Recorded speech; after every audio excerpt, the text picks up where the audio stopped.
hearing of our Subcommittee on Privacy, Technology, and the Law will come to order. I want to welcome our witnesses, all of the audience who are here, and say a particular thanks to Senator Schumer, who has been very supportive and interested in what we're doing here, and also to Chairman Durbin, whose support has been invaluable in encouraging us to go forward here. I have been grateful, especially to my partner in this effort, Senator Hawley, the ranking member. He and I, as you know, have produced a framework, basically a blueprint for a path forward to achieve legislation. Our interest is in legislation, and this hearing, along with the two previous ones, have to be seen as a means to that end. We're very result-oriented, as I know you are from your testimony. And I've been enormously encouraged and emboldened by the response so far, just in the past few days, and from my conversations with leaders in the industry like Mr. Smith. There is a deep appetite, indeed a hunger, for rules and guardrails, basic safeguards for businesses and consumers, for people in general, from the panoply of potential perils. But there's also a desire to make use of the tremendous potential benefits. And our effort is to provide for regulation in the best sense of the word, regulation that permits and encourages innovation and new businesses and technology and entrepreneurship, but at the same time provides those guardrails, enforceable safeguards that can encourage trust and confidence in this growing technology. It's not a new technology entirely. It's been around for decades, but artificial intelligence is regarded as entering a new era. And make no mistake, there will be regulation. The only question is, how soon and what? And it should be regulation that encourages the best in American free enterprise, but at the same time provides the kind of protections that we do in other areas of our economic activity. To my colleagues who say there's no need for new rules, we have enough laws protecting the public. Yes, we have laws that prohibit unfair and deceptive competition. We have laws that regulate airline safety and drug safety, but nobody would argue that simply because we have those rules, we don't need specific protections for medical device safety or car safety. Just because we have rules that prohibit discrimination in the workplace doesn't mean that we don't need rules that prohibit discrimination in voting. And we need to make sure that these protections are framed and targeted in a way that apply to the risks involved. Risk-based rules, managing the risks, is what we need to do here. So our principles are pretty straightforward, I think. We have no pride of authorship. We have circulated this framework to encourage comment. We won't be offended by criticism from any quarter. That's the way we can make this framework better and eventually achieve legislation, we hope, I hope at least, by the end of this year. And the framework is basically establishing a licensing regime for companies that are engaged in high-risk AI development, creating an independent oversight body that has expertise with AI and works with other agencies to administer and enforce the law, protecting our national and economic security to make sure we aren't enabling China or Russia and other adversaries to interfere in our democracy or violate human rights, requiring transparency about the limits and use of AI models. And this point includes rules like watermarking, digital disclosure when AI is being used, and data access for researchers, and ensuring that AI companies can be held liable when their products breach privacy, violate civil rights, endanger the public, deepfakes, impersonation, hallucination. We've all heard those terms. We need to prevent those harms. And Senator Hawley and I, as former attorneys general of our states, have a deep and abiding affection for the potential enforcement powers of those officials, state officials, but the point is there must be effective enforcement. Private rights of action as well as federal enforcement are very, very important. So let me just close by saying, before I turn it over to my colleague, we're going to have more hearings. The way to build a coalition in support of these measures is to disseminate as widely as possible the information that's needed for our colleagues to understand what's at stake here. We need to listen to the kinds of industry leaders and experts that we have before us today, and we need to act with dispatch, more than just deliberate speed. We need to learn from our experience with social media that if we let this horse get out of the barn, it will be even more difficult to contain than social media, and we are seeking to act on social media, the harms that it portends right now as we speak. We're literally at the cusp of a new era. I asked Sam Altman when he sat where you are what his greatest fear was. I said my nightmare is the massive unemployment that could be created. That is an issue that we don't deal with directly here, but it shows how wide the ramifications may be, and we do need to deal with potential worker displacement and training. This new era is one that portends enormous promise, but also perils. We need to deal with both. I'll turn now to Ranking Member Senator Hawley. Thank you, Mr. Chairman. Thank you for organizing this hearing. This is now, as the chairman said, the third of these hearings that we've done. I've learned a lot in the previous couple. I think some of what we're learning about the potentials of AI is exhilarating. Some of it is horrifying.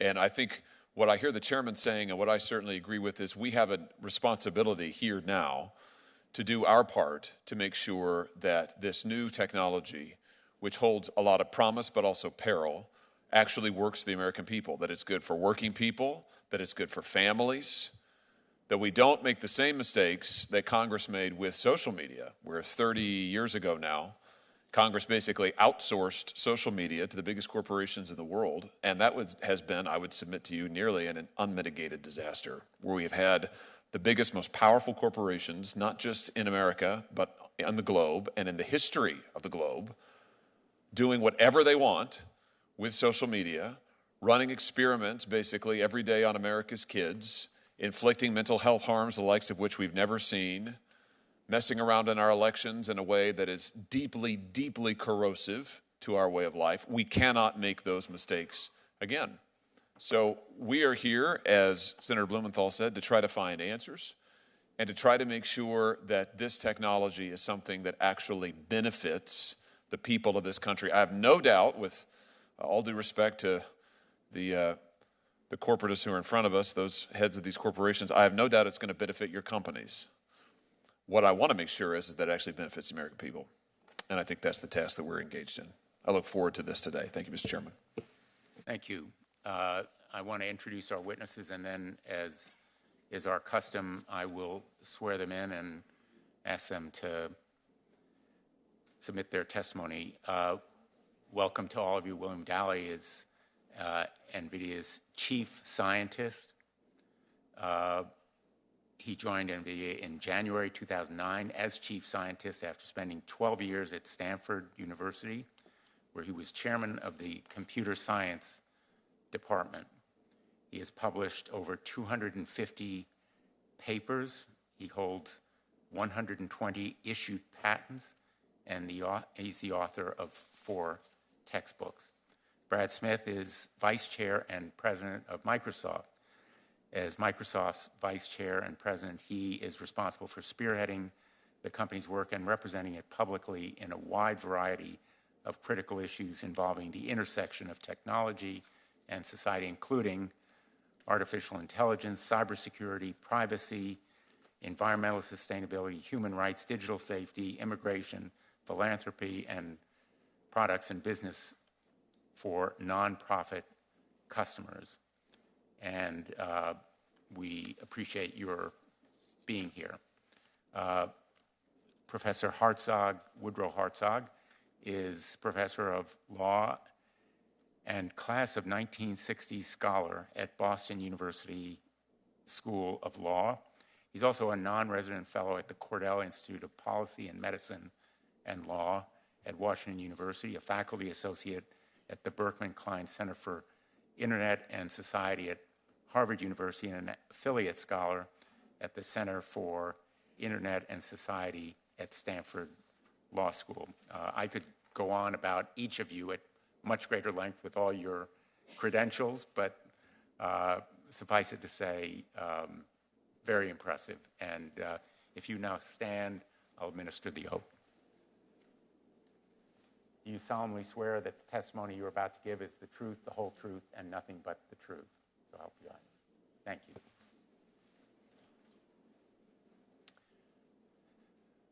Why don't we begin with you, Mr. Dowling?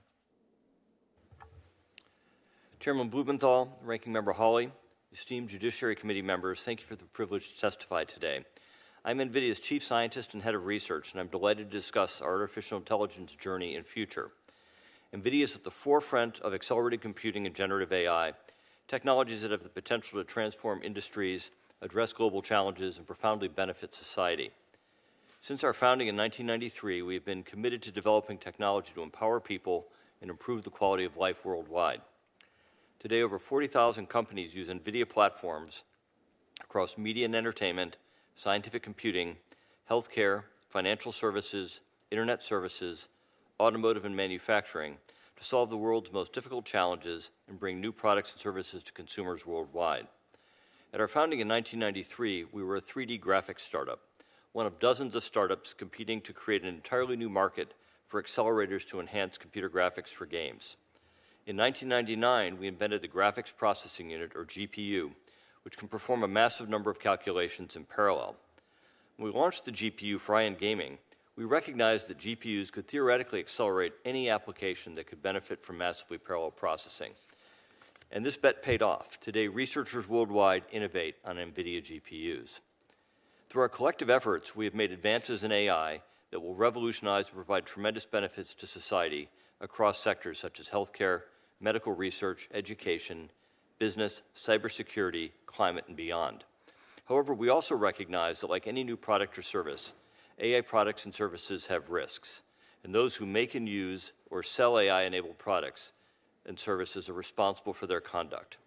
Fortunately, many uses of AI applications are subject to existing laws and regulations that govern the sectors in which they operate.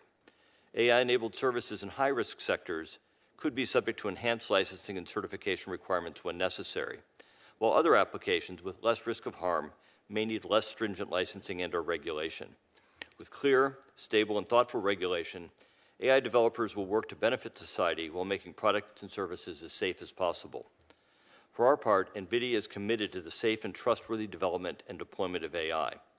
For example, NeMo Guardrails, our open-source software, empowers developers to guide generative AI applications to produce accurate, appropriate, and secure text responses. NVIDIA has implemented model risk management guidance, ensuring a comprehensive assessment and management of risks associated with NVIDIA-developed models. Today, NVIDIA announced it is endorsing the White House's voluntary commitments on AI. As we deploy deploy AI more broadly, we can and will continue to identify and address risks. No discussion of AI would be complete without addressing what is often described as frontier AI models. Some have expressed fear that frontier models will evolve into uncontrollable artificial general intelligence, which could escape our control and cause harm.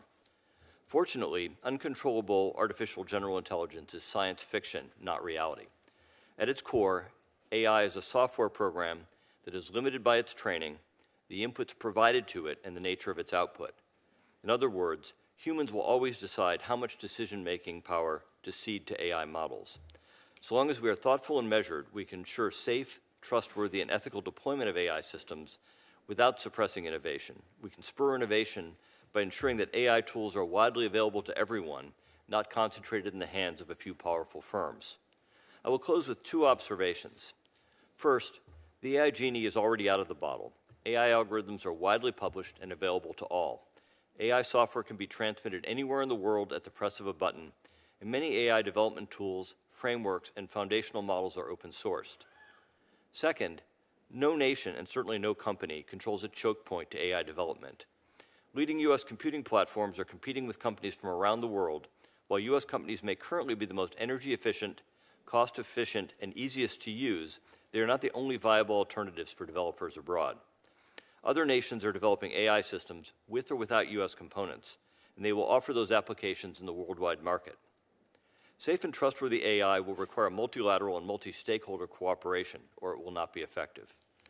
The United States is in a remarkable position today, and with your help, we can continue to lead on policy and innovation well into the future. Nvidia stands ready to work with you to ensure that the development and deployment of generative AI and accelerated computing serve the best interests of all. Thank you for your opportunity to testify before this committee. Thank you very much. Mr. Smith? Chairman Blumenthal, Ranking Member Hawley, members of the subcommittee, my name is Brad Smith. I'm the Vice Chair and President of Microsoft, and thank you for the opportunity to be here today. And I think more importantly, thank you for the work that you have done to create the framework you've shared. Chairman Blumenthal, I think you put it very well. First, we need to learn and act with dispatch. And Ranking Member Hawley, I think you offered real words of wisdom. Let's learn from the experience the whole world had with social media, and let's be clear-eyed about the promise and the peril in equal measure as we look to the future of AI. I would first say I think your framework does that. It doesn't attempt to answer every question by design, but it's a very strong and positive step in the right direction and puts the U.S. government on the path to be a global leader in ensuring a balanced approach that will enable innovation to go forward with the right legal guardrails in place. As we all think about this more, I think it's worth keeping three goals in mind. First, let's prioritize safety and security, which your framework does. Let's require licenses for advanced AI models and uses in high-risk scenarios. Let's have an agency that is independent and can exercise real and effective oversight over this category. And then let's couple that with the right kinds of controls that will ensure safety of the sort that we've already seen, I think, start to emerge in the White House commitments that were launched on July 21st. Second, let's prioritize, as you do, the protection of our citizens and consumers. Let's prioritize national security, always, in a sense, in some ways the first priority of the federal government. But let's think as well, as you have, about protecting the privacy, the civil rights, and the needs of kids, among many other ways of working and ensure we get this right. Let's take the approach that you are recommending, namely focus not only on those companies that develop AI, like Microsoft, as well as companies that deploy AI, like Microsoft. In different categories, we're going to need different levels of obligations. And as we go forward, let's think about the connection between, say, the role of a central agency that will be on point for certain things, as well as the obligations that, frankly, will be part of the work of many agencies, and indeed our courts as well. And let's do one other thing as well. Maybe it's one of the most important things we need to do so that we ensure that the threats that many people worry about remain part of science fiction and don't become a new reality. Let's keep AI under the control of people. It needs to be safe. And to do that, as we've encouraged, there need to be safety brakes, especially for any AI application or system that controls critical infrastructure. If a company wants to use AI to, say, control the electrical grid or all of the self-driving cars on our roads or the water supply, we need to learn from so many other technologies that do great things but also can go wrong. We need a safety brake, just like we have a circuit breaker in every building and home in this country to stop the flow of electricity if that's needed. Then I would say let's keep one third goal in mind as well. This is the one where I would suggest you maybe consider doing a bit more to add to the framework. Let's remember the promise that this offers. Right now, if you go to state capitals, you go to other countries, I think there's a lot of energy being put on that. When I see what Governor Newsom is doing in California, or Governor Burgum in North Dakota, or Governor Youngkin in Virginia, I see them at the forefront of figuring out how to use AI to, say, improve the delivery of health care, advance medicine, improve education for our kids, and maybe most importantly, make government services more accessible and more efficient. Let's see if we can find a way to not only make government better by using this technology, but cheaper, or use the savings to provide more and better services to our people. That would be a good problem to have the opportunity to consider. In sum, Professor Hartzog has said this is not a time for half measures. It is not. He is right. Let's go forward as you have recommended. Let's be ambitious and get this right. Thank you. Thank you. Thank you very much. And Mr. Hartzog, I read your testimony, and you are very much against half measures. So we look forward to hearing what the full measures that you recommend are. That's correct, Senator. Chair Blumenthal, Ranking Member Hawley, and members of the committee, thank you for inviting me to appear before you today. My name is Woodrow Hartzog, and I am a professor of law at Boston University. My comments today are based on a decade of researching law and technology issues, and I'm drawing from research on artificial intelligence policy that I conducted as a fellow with colleagues at the Cordell Institute at Washington University in St. Louis. Committee members, up to this point, AI policy has largely been made up of industry-led approaches like encouraging transparency, mitigating bias, and promoting principles of ethics. I'd like to make one simple point in my testimony today. These approaches are vital, but they are only half measures. They will not fully protect us. To bring AI within the rule of law, lawmakers must go beyond these half measures to ensure that AI systems and the actors that deploy them are worthy of our trust. Half measures like audits, assessments, and certifications are necessary for data governance, but industry leverages procedural checks like these to dilute our laws into managerial box-checking exercises that entrench harmful surveillance-based business models. A checklist is no match for the staggering fortune available to those who exploit our data, our labor, and our precarity to develop and deploy AI systems. And it's no substitute for meaningful liability when AI systems harm the public. Today, I'd like to focus on three popular half measures and why lawmakers must do more. First, transparency is a popular proposed solution for opaque systems, but it does not produce accountability on its own. Even if we truly understand the various parts of AI systems, lawmakers must intervene when these tools are harmful and abusive. A second laudable but insufficient approach is when companies work to mitigate bias. AI systems are notoriously biased along lines of race, class, gender, and ability. While mitigating bias in AI systems is critical, self-regulatory efforts to make AI fair are half measures doomed to fail. It's easy to say that AI systems should not be biased. It's very difficult to find consensus on what that means and how to get there. Additionally, it's a mistake to assume that if a system is fair, then it's safe for all people. Even if we ensure that AI systems work equally well for all communities, all we will have done is create a more effective tool that the powerful can use to dominate, manipulate, and discriminate. A third AI half measure is committing to ethical principles. Ethics are important, and these principles sound impressive, but they are a poor substitute for laws. It's easy to commit to ethics, but industry doesn't have the incentive to leave money on the table for the good of society. I have 3 recommendations for the committee to move beyond AI half measures. First, lawmakers must accept that AI systems are not neutral and regulate how they are designed. People often argue that lawmakers should avoid design rules for technologies because there are no bad AI systems, only bad AI users. This view of technologies is wrong.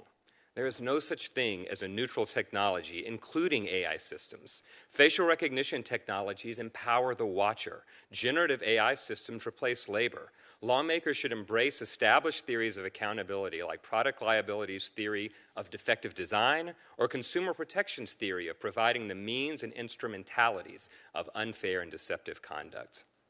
My second recommendation is to focus on substantive laws that limit abuses of power. AI systems are so complex and powerful that it can seem like trying to regulate magic. But the broader risks and benefits of AI systems are not so new. AI systems bestow power. This power is used to benefit some and harm others. Lawmakers should borrow from established legal approaches to remedying power imbalances, to require broad, non-negotiable duties of loyalty, care, and confidentiality, and implement robust, bright-line rules that limit harmful secondary uses and disclosures of personal data in AI systems. My final recommendation is to encourage lawmakers to resist the idea that AI is inevitable. When lawmakers go straight to putting up guardrails, they fail to ask questions about whether particular AI systems should exist at all. This dooms us to half measures. Strong rules would include prohibitions on unacceptable AI practices like emotion recognition, biometric surveillance in public spaces, predictive policing, and social scoring.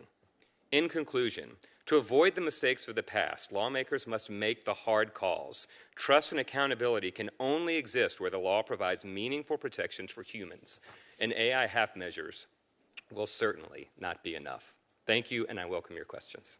Thank you, Professor Hartzog. And I take very much to heart your imploring us against half measures. I think listening to both Senator Hawley and myself, you have a sense of boldness and initiative, and we welcome all of the specific ideas, most especially, Mr. Smith, your suggestion that we can be more engaged and proactive at the state level or federal level in making use of AI in the public sector.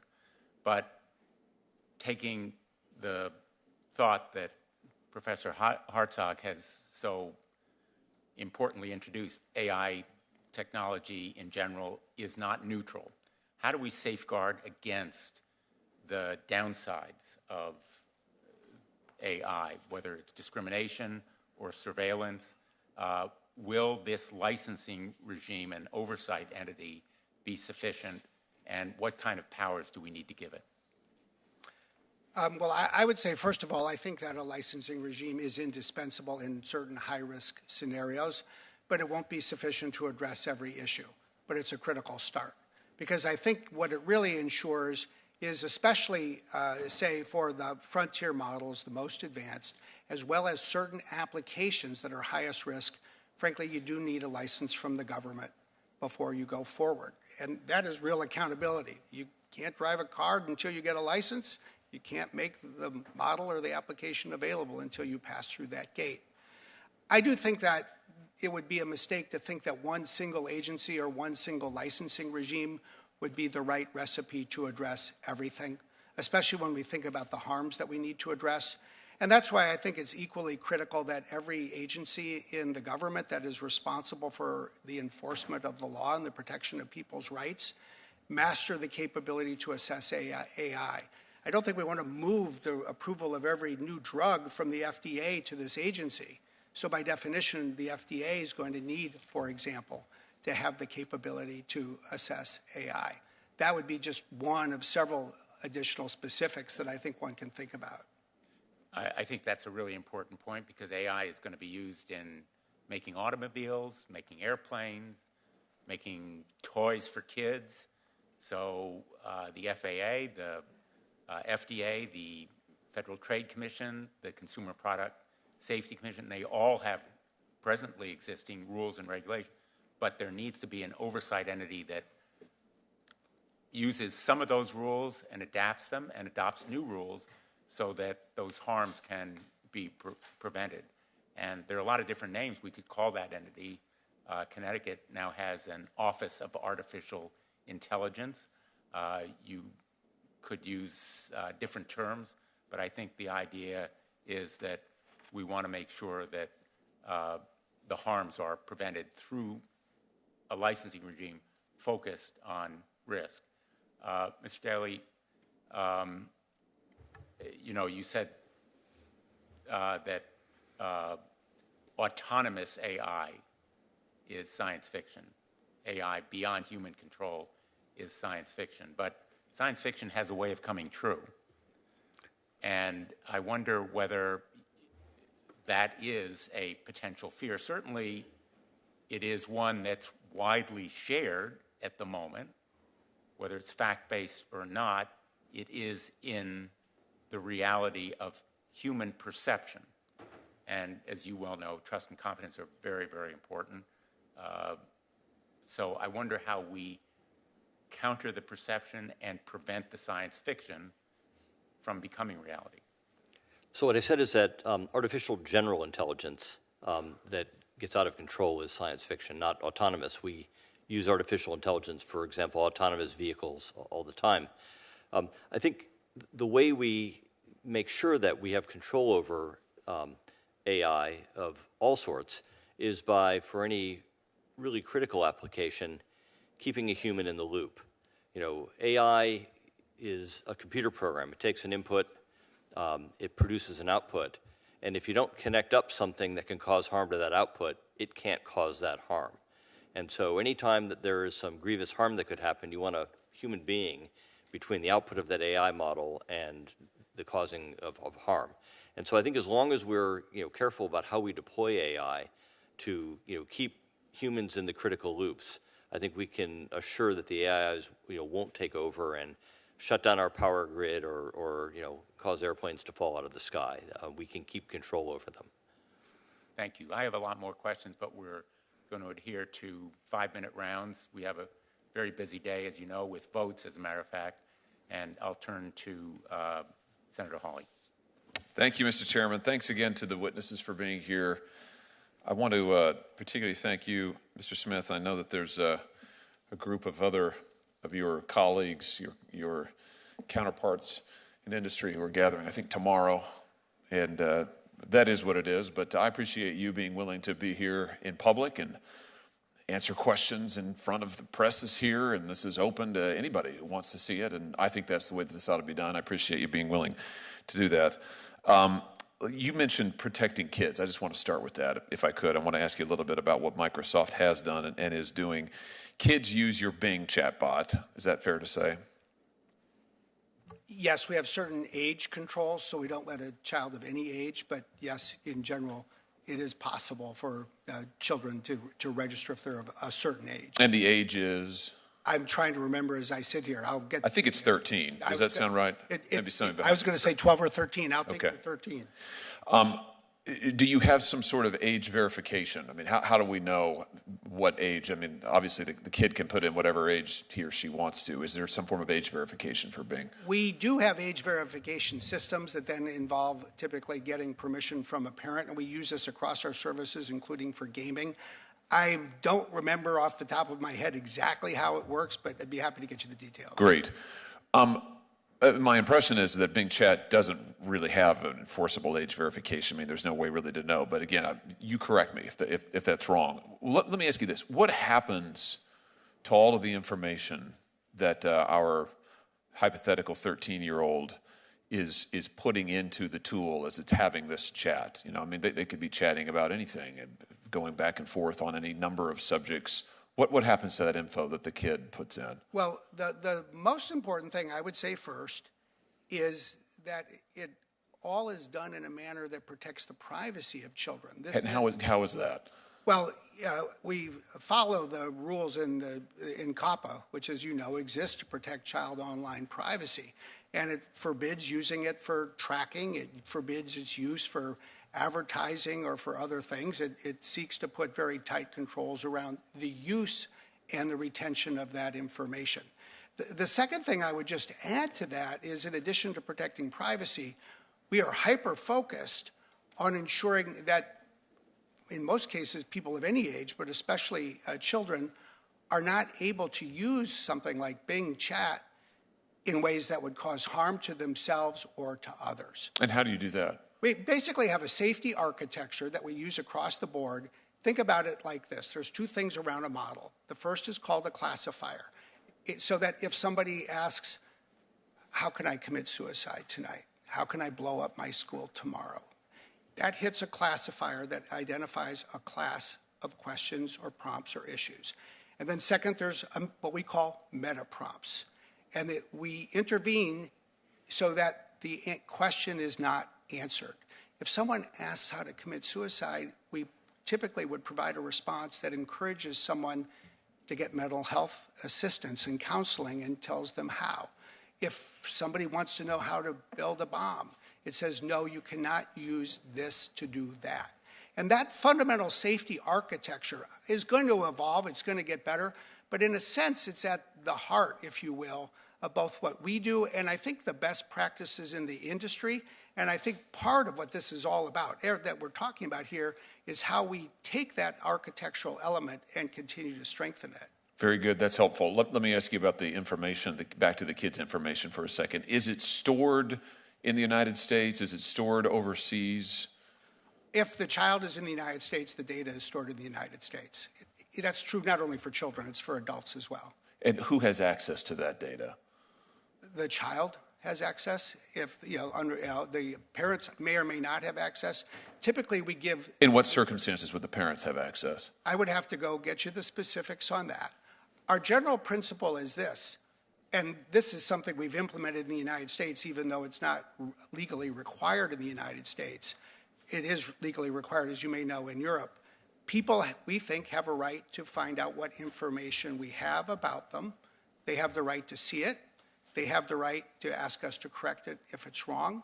They have the right to ask us to delete it if that's what they want us to do. And you do that. If they ask you to delete it, you delete it. We better, yes. That's our promise, and we do a lot to comply with that. Let me just ask about, and I have a lot more questions. I'm going to try to adhere to the time limit, Mr. Chairman. 5 minutes, Mr. Chairman. We'll have a second round. All right. That's great news for us, not such great news for the witnesses. Sorry. Yeah, right. Let me just, before I leave this subject, last thing, just about the kids' personal data and where it's stored. I'm asking you this, as I'm sure you can intuit, because we've seen other technology companies in the social media space who have major issues about where data is stored and major access issues. And I'm thinking of, it shouldn't be hard to guess, I'm thinking in particular of China, where we've seen other social media companies who say, oh, well, America's data is stored in America, but guess what? Lots of people in other countries can access that data. So is that true for you, Mr. Smith? Is a child's data that they've entered into the Bing chat that's stored in the United States, you just said, if they're an American citizen, can that be accessed in, let's say, China by a Microsoft China-based engineer? I don't believe so. I'd love to go back and just confirm that, but I don't believe. Would you be able to get Sure. that for me for the record? Thank Sure. you. Okay, I'll have lots more questions later. Thanks, Mr. Chairman. Thanks, Senator Hawley. Senator Klobuchar. Thank you very much. Thank you, all of you. I think I will lead with some elections questions since I'm the chair of the Rules Committee.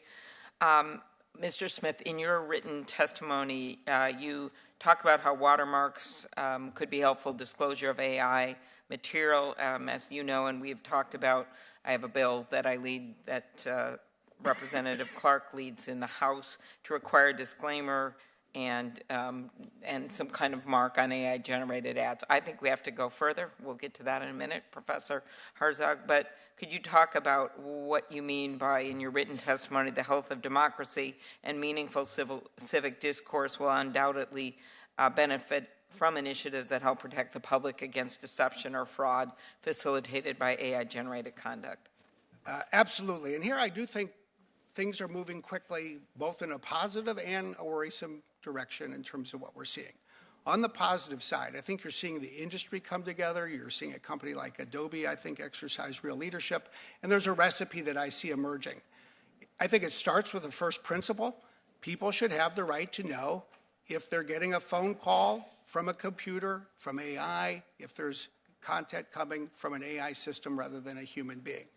We then need to make that real with legal rights that back it up.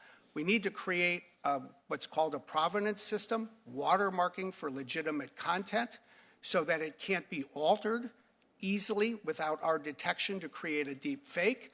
We need to create an effort that brings the industry and I think governments together so we know what to do, and there's a consensus when we do spot deep fakes, especially say even deep fakes that have altered legitimate content. Thank you. So that would be the first. And let's get to that. Hot off the press, Senator Hawley and I have introduced our bill today with Senator Collins and who led the Electoral Reform Act, as we know, and Senator Coons to ban the use of deceptive AI-generated content in elections. So this would work in concert with some watermark system, but when you get into the deception where it is fraudulent AI-generated content pretending to be the elected official or the candidate when it is not, and we've seen this used against people on both sides of the aisle, which is why it was so important that we be bipartisan in this work, and I want to thank him for his leadership, not only of the framework, but also on the work that we're doing. And I guess I'll go to you, Senator Hartzog. Mr. Hartzog, I just promoted you. Maybe. I mean, it's very debatable.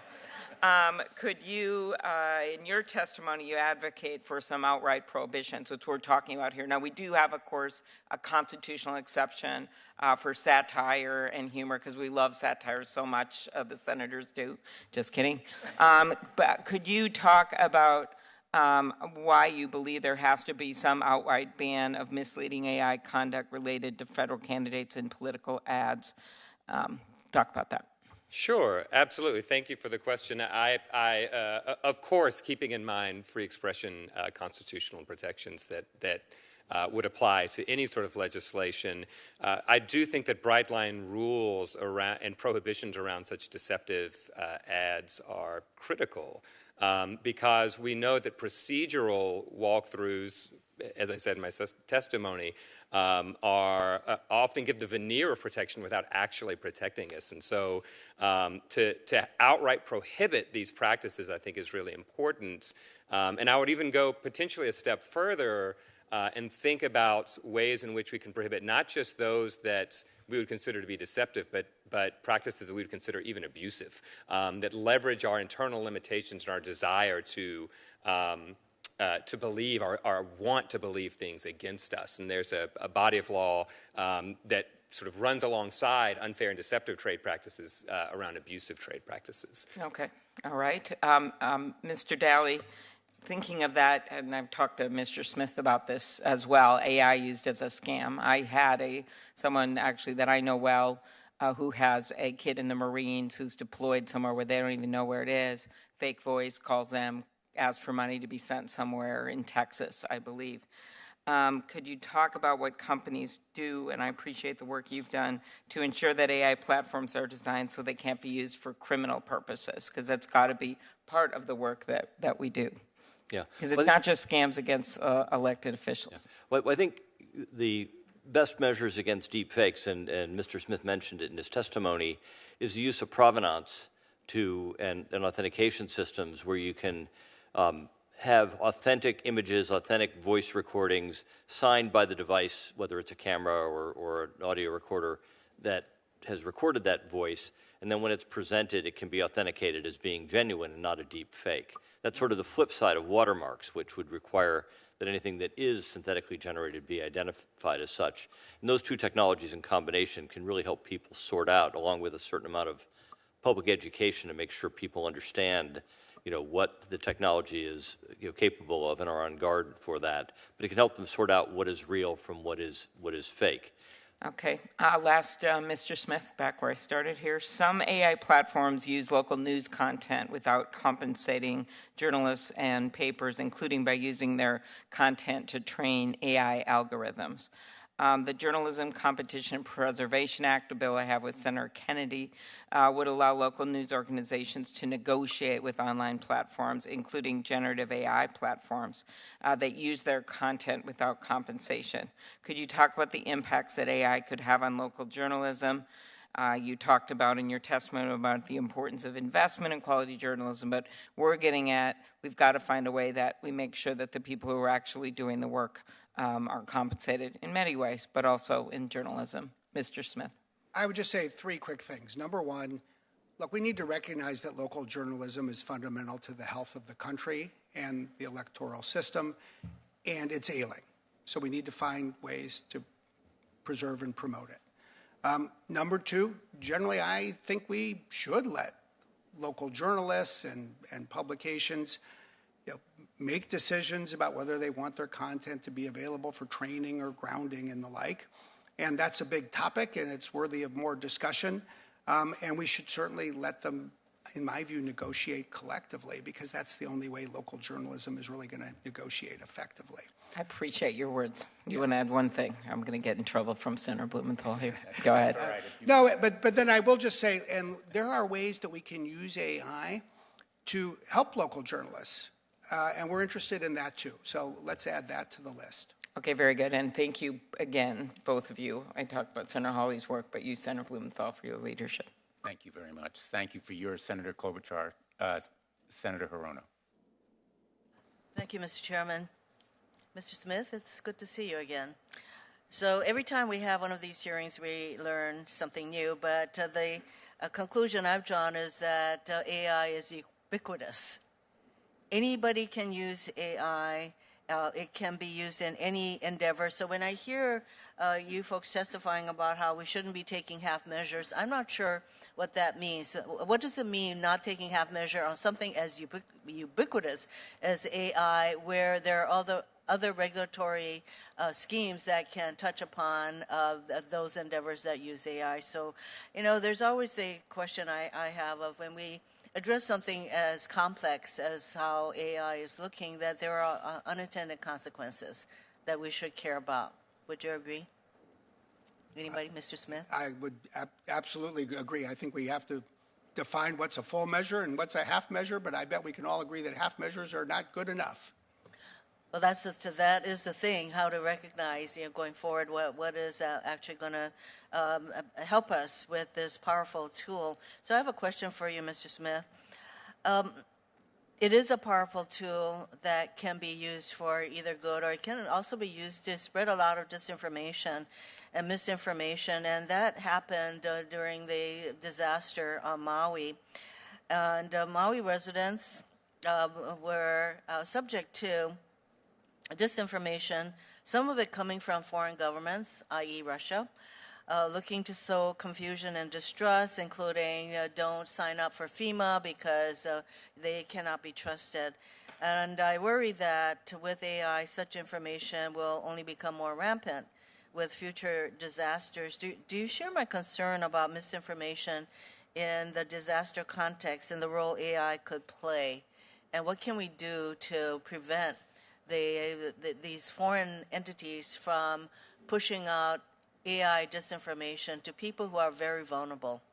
I absolutely share your concern. And I think there's two things we need to think about doing. First, let's use the power of AI as we are to detect these kinds of activities when they're taking place, because they can enable us to go faster, as they did in that instance where Microsoft, among others, used AI and other data technologies to identify what people were doing.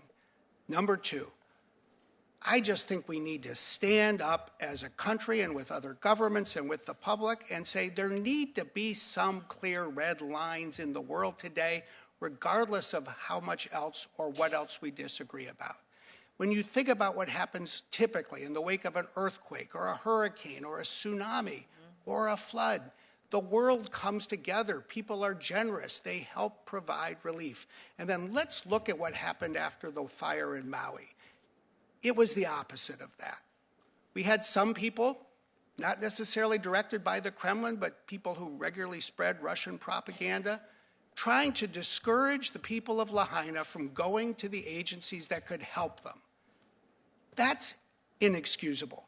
And we saw what we believe is Chinese directed activity trying to persuade the world in multiple languages that the fire was caused by the United States government itself using a meteorological weapon. Those are the things that we should all try to bring the international community together and agree they're off limits.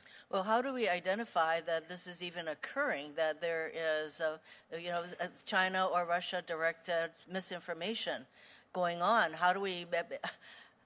I didn't know this was happening, by the way, and even in the Energy Committee on which I sit, we had people testify, and I asked, regarding the Maui disaster, I asked one of the testifiers whether he was aware that there had been disinformation put out by a foreign government in that example, and he said yes, but I don't know that the people of Maui recognized that was going on. So how do we, one, even identify that that's going on, and then to come forward and say this is happening, and to name names, identify which country it is that is spreading this kind of disinformation and misinformation?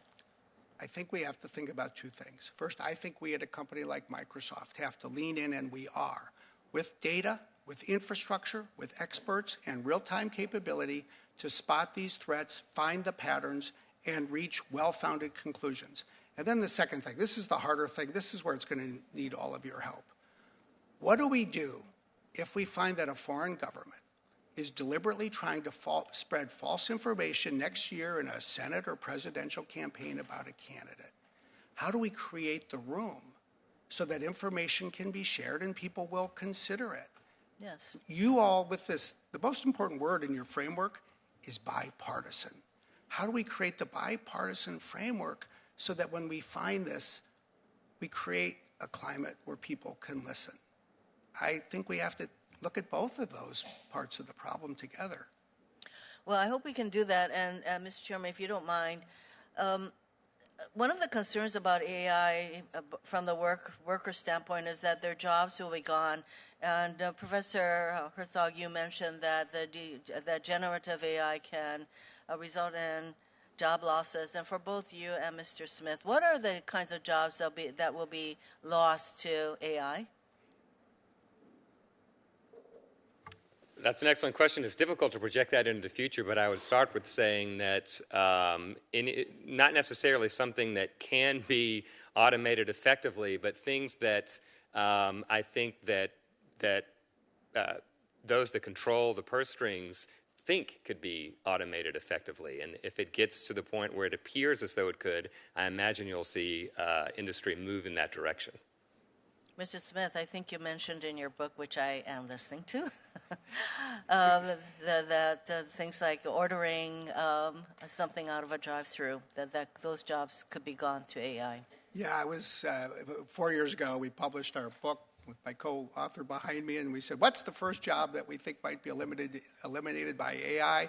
We don't have a crystal ball, but I bet it's taking an order in the drive-through of a fast food restaurant. You're not really establishing a rapport with the human being. All the person does is listen and type into a computer what you're saying. So when AI can hear as well as a person, it can enter that in. And indeed, I was struck a few months ago, Wendy's, I think it was, announced that they were starting to consider whether they would automate with AI the drive-through. I think there's a lesson, though, in that. And it should give us both pause, but I think a little bit of optimism. There's no creativity involved in a drive-through, at least, listening and entering an order. There are so many jobs that do involve creativity. So the real hope, I think, is to use AI to automate the routine, maybe even the work that's boring, to free people up so they can be more creative, so they can focus more on paying attention to other people and helping them. And if we just apply that recipe more broadly, I think we might put ourselves on a path that's more promising. Thank you. Thank you, Mr. Chairman. Thank you, Senator Horner. Senator Kennedy. Thank you, Mr. Chairman, and thank you for calling this hearing. Mr. Daly, am I saying your name correctly, sir? That's correct. Yes.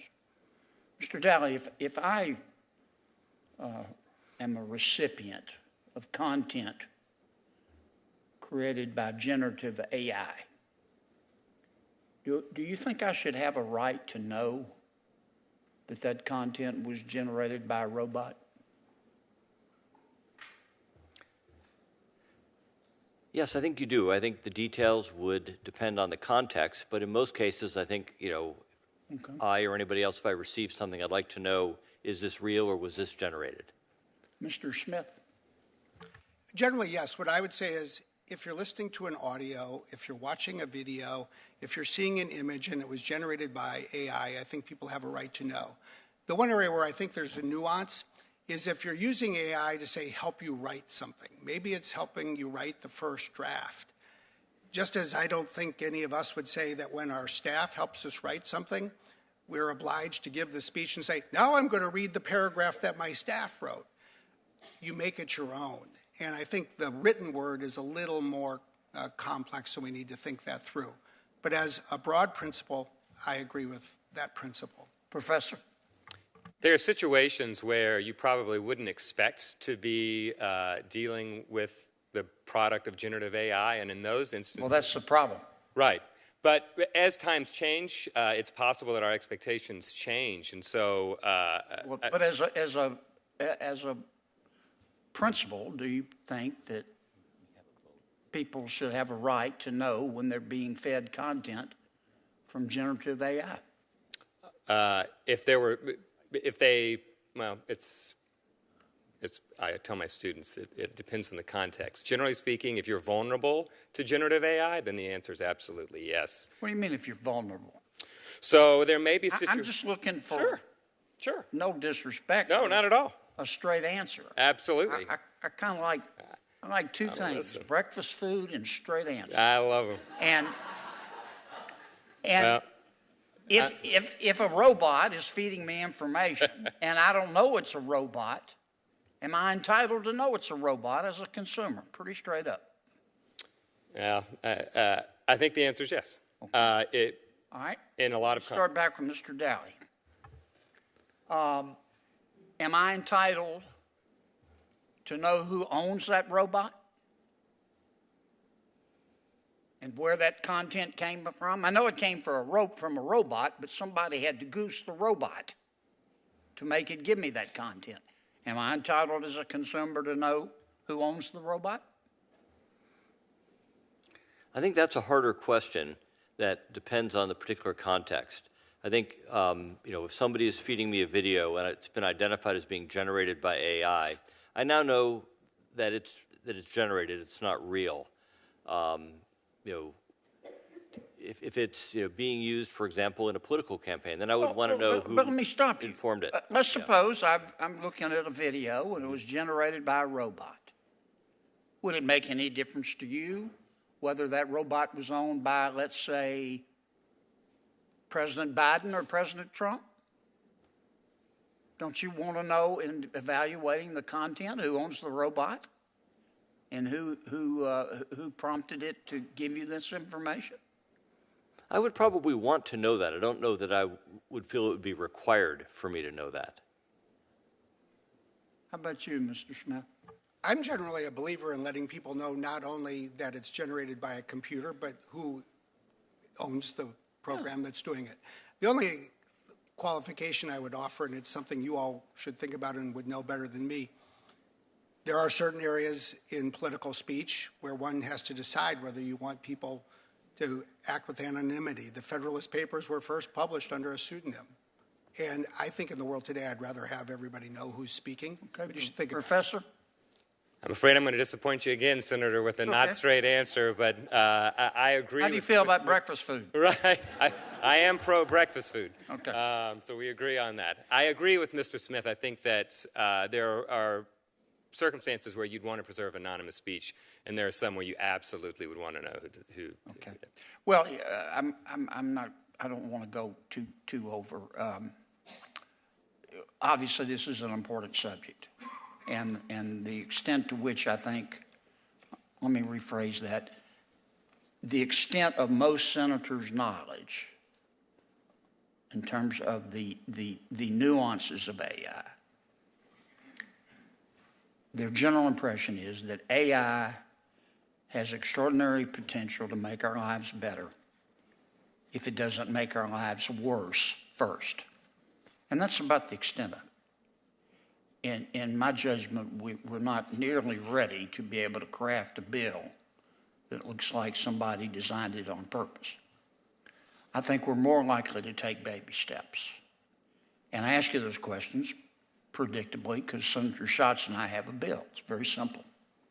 It says if you own a robot that's going to spit out artificial content to consumers, consumers have the right to know that it was generated by a robot and who owns the robot. And I think that's a good place to start. But again, I want to thank my colleagues here, my chair and my ranking member. They know a lot about this subject, and I want to hear their questions too. Thank you all for coming. Thank you, Senator Kennedy. On behalf of the chairman, we're going to start a second round, and I guess I'll go first since I'm the only one sitting here. It's bad news for the witnesses. Well, I came to hear you. Oh no, I'm sure. I mean it. Yeah. Let me just, Mr. Smith, let me come back to this. We were talking about kids and kids' privacy and safety. Thanks for the information you're going to get me. Let me give you an opportunity, though, to maybe make a little news today in the best possible way. 13, the age limit for Bing's chat, that's such a young age. I mean, listen, I've got 3 kids at home. 10, 8, 2 are my kids. I don't want my kids to be interacting with chatbots anytime soon at all, but 13 is so incredibly young. Would you commit today to raising that age? And would you commit to a verifiable age verification procedure such that parents can know, they can have some sense of confidence that their 12-year-old is not just saying to Bing, yeah, I'm 13, yeah, I'm 15, sure, go right on ahead. Now let's get into a back and forth with this robot, as Senator Kennedy said. Would you commit to those things on behalf of child safety today? Look, as you can imagine, the teams that work at Microsoft let me go out and speak, but they probably have one principle they want me to remember. Don't go out and make news without talking to them first. But you're the boss. Yeah, let's just say wisdom is important, and most mistakes you make when you make them by yourself. I'm happy to go back and talk more about what the right age should be. Don't you think 13 is awfully low, though? It depends for what, actually. To interact with a robot who could be telling you to do any number of things. Don't you think that's awfully young? Not necessarily. Let me describe the scenario. When I was in Seoul, Korea, a couple of months ago, we met with the Deputy Prime Minister, who's also the Minister of Education. And they're trying to create, for 3 topics that are very objective, math, coding, and learning English, a digital textbook with an AI tutor. So that if you're doing math and you don't understand a concept, you can ask the AI tutor to help you solve the problem. And by the way, I think it's useful not only for the kids, I think it's useful for the parents. And I think it's good. Let's just say a 14-year-old. Let's say, what's the age of 8th grade algebra? Most parents, I found when my kids were in 8th grade algebra, I tried to help them with their homework. They didn't believe I ever made it through the class. I think we want kids in a controlled way with safeguards to use something that way. But we're not talking here about tutors. I'm talking about your AI chat, Bing chat. I mean, famously earlier this year, your chatbot, you had a technology writer for the New York Times who wrote about this. I'm looking at the article right now. Your chatbot was urging this person to break up his marriage. I'm not Do we sure. want 13-year-olds to be having those conversations? No, of course not. Okay. Which is will why you commit to raising the age? I don't want Bing Chat to break up anybody's marriage. I don't either. So, but that. There may be some exceptions. Yeah, but we're not going to make the decision on the exception. No, but it goes to we have multiple tools. Age is a very red line. It is a very red line. That's why I like it. And my point is, there is a safety architecture that we can apply to bring them. But your safety architecture didn't stop an adult didn't stop the chatbot from having this discussion with an adult in which it said, you don't really love your wife. Your wife isn't good for you. She doesn't really love you. Now, this is an adult. Can you imagine the kind of things that your chatbot would say to a 13-year-old? I mean, I'm serious about this. Do you really think this is a good idea? Yeah, but look, wait a second. Let's put that in context. At a point where the technology had been rolled out for only 20,000 people, a journalist for the New York Times spent 2 hours on the evening of Valentine's Day ignoring his wife and interacting with a computer, trying to break the system, which he managed to do. We didn't envision that use, and by the next day we had fixed it. Are you telling me that you've envisioned all the questions that 13-year-olds might ask, and that I, as a parent, should be absolutely fine with that? Are you telling me that I should trust you in the same way that the New York Times writer did? What I am saying is, I think as we go forward, we have an increasing capability to learn from the experience of real people and put the right guardrails. That's what worries me. That's exactly what worries me. Is what you're saying is we have to have some failures. I don't want 13-year-olds to be your guinea pig. I don't want 14-year-olds to be your guinea pig. I don't want any kids to be your guinea pig. I don't want you to learn from their failures. You want to learn from the failures of your scientists? Go right ahead. Let's not learn from the failures of America's kids. This is what happened with social media. We had social media who made billions of dollars giving us a mental health crisis in this country. They got rich. The kids got depressed, committed suicide. Why would we want to run that experiment again with AI? Why not raise the age? You can do it. We shouldn't want, first of all, we shouldn't want anybody to be a guinea pig.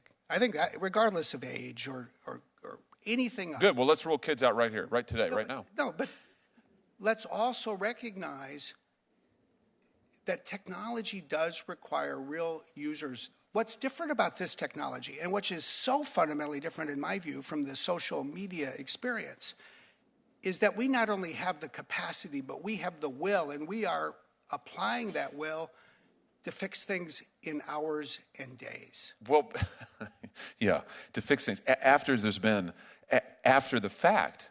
I mean, I'm sorry, it just sounds to me like you're boiling it down. You're saying, trust us. We're gonna do well with this. I'm just asking you why we should trust you with our children. I'm not asking for trust, although I hope we will work every day to earn it.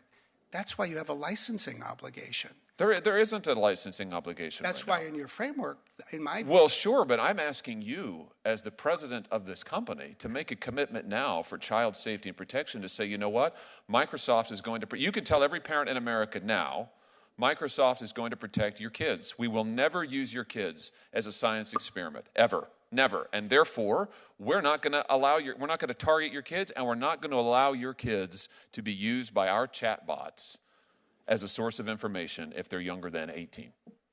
But I think you're talking about, with all due respect, there's two things that you're talking about, and I think I'm just talking about protecting kids. This is very simple. Yeah, no, but we don't want to use kids as a source of information and monetize it, et cetera.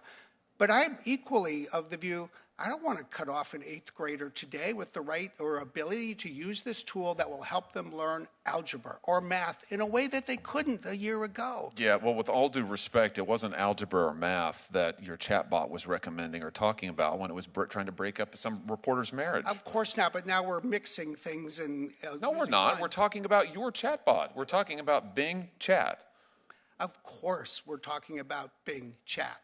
And I'm talking about the protection of children and how we make technology better. And yes, there was that episode back in February on Valentine's Day. 6 months later, if that journalist tries to do the same thing again, it will not happen. Okay.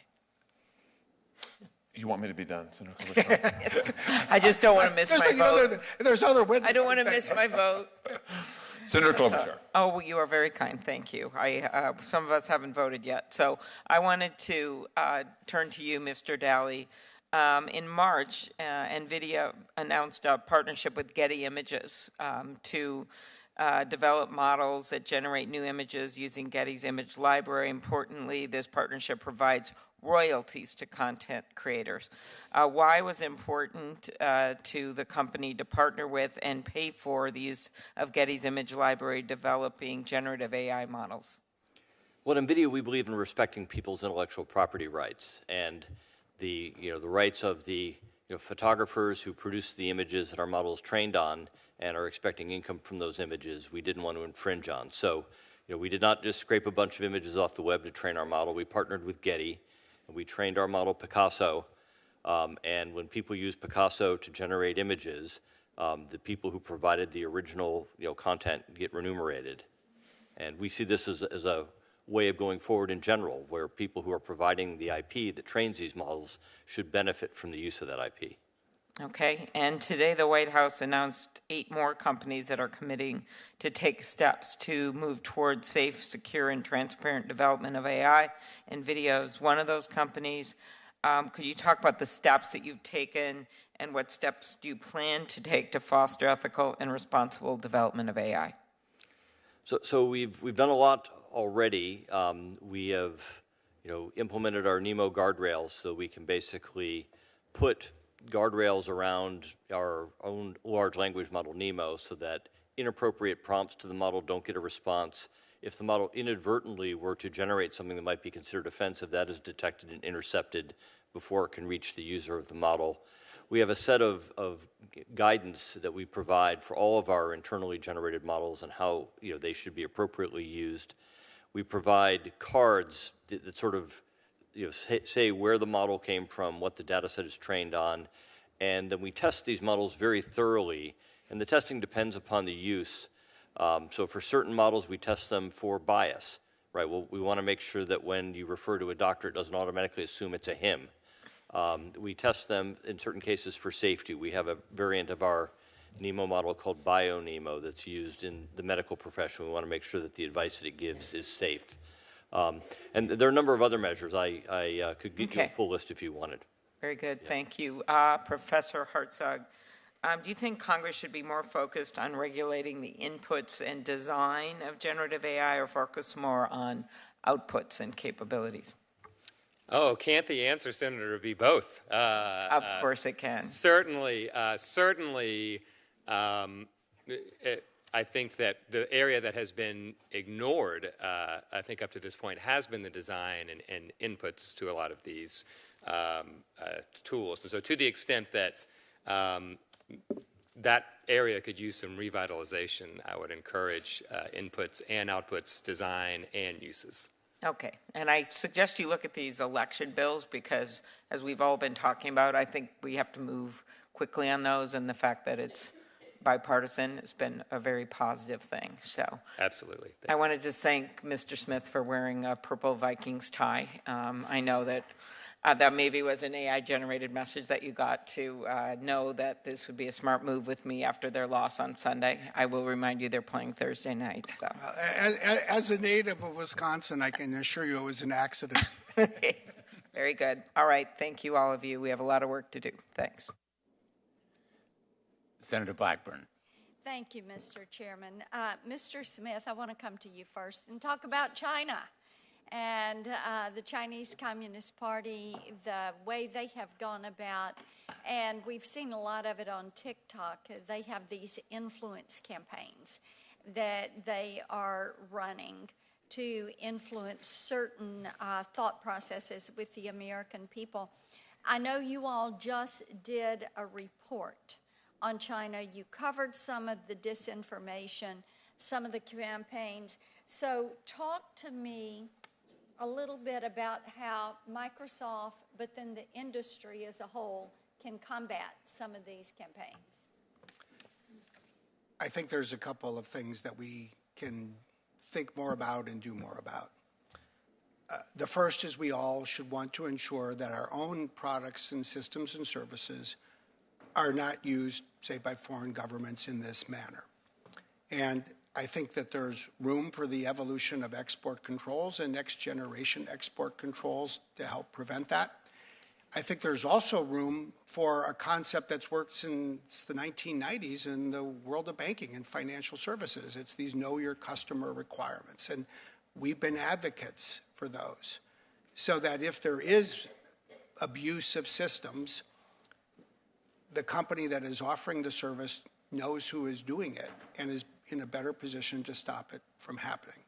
I think the other side of the coin is using AI and advancing our defensive technologies, which really start with our ability to detect what is going on, and we've been investing heavily in that space. That is what enabled us to produce the report that we published. It is what enables us to see the patterns in communications around the world. And we're seeking to be a voice with many others that really calls on governments to, I'll say, lift themselves to a higher standard so that they're not using this kind of technology to interfere in other countries, and especially in other countries' elections. In the report that you all did, and you were looking at China, did you look at what I call the other members of the axis of evil, Russia, Iran, North Korea? We did, and that specific report that you're referring to was focused on what we call East Asia. Yeah, we see especially prolific activities, some from China, some from Iran, and really the most global actor in this space is Russia. And we've seen that grow during the war, but we've seen it really spiral in recent years, going back to the middle of the last decade. We estimate that the Russian government is spending more than $1 billion a year on a global, what we call cyber influence operation. Part of it targets the United States. I think their fundamental goal is to undermine public confidence in everything that the public cares about in the United States. But it's not unique to the United States. We see it in the South Pacific. We see it across Africa. And I do think it's a problem we need to do more to counter. So summing it up, you would see something like a Know Your Customer or a SWIFT system, things that apply to banking, that is there to help weed out. You think that companies should increase their due diligence to make certain that their systems are appropriate, and then being careful about doing business with countries that may misuse a certain technology. Generally, yes. I think one can look at the specific scenarios and what's more high risk, but a Know Your Customer requirement. We've also said a Know Your Cloud requirement in effect, so that these systems are deployed in secure data centers. Okay. Mr. Hartzog, let me come to you.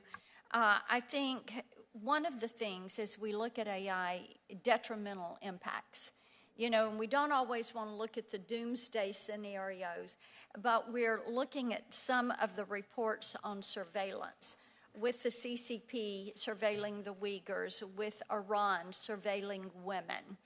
And I think there are other countries that are doing the same type of surveillance.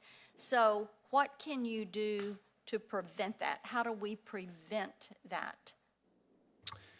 Senator, I've argued in the past that facial recognition technologies and certain sorts of biometric surveillance are fundamentally dangerous, and that there's no world in which that should be safe for any of us, and that we should prohibit them outright. In the very least, prohibition of biometric surveillance in public spaces, prohibition of emotion recognition. This is what I refer to as the strong bright line measures that draws absolute lines in the sands rather than procedural ones that ultimately, I think, end up entrenching this kind of harmful surveillance. Okay. Mr. Chairman, can I take another 30 seconds? Because Mr. Daley was shaking his head in agreement on some things. I was catching that. Do you want to weigh in before I close my questioning on either of these topics? I was in general agreement, I guess, when I was shaking my head. I think we need to be very careful about who we sell our technology to, and at Nvidia we try to sell to people who are using this for good commercial purposes and not to suppress others. And we will continue to do that because we don't want to see this technology misused to oppress anybody. Got it. Thank you. Thanks. Thanks, Senator Blackburn. My colleague,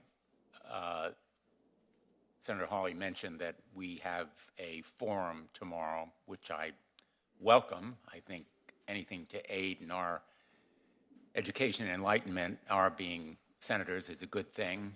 And I just want to express the hope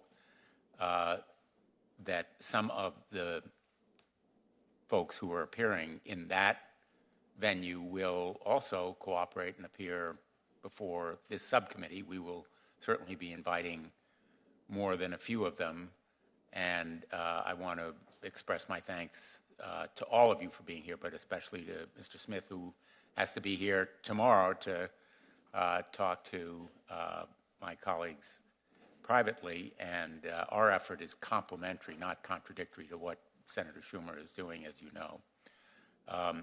I'm very focused on election interference because elections are upon us, and I want to thank my colleagues, Senator Klobuchar and Hawley, Coons, and Collins, for taking a first step toward addressing the harms that may result from deepfakes, impersonation, all of the potential perils that we've identified here.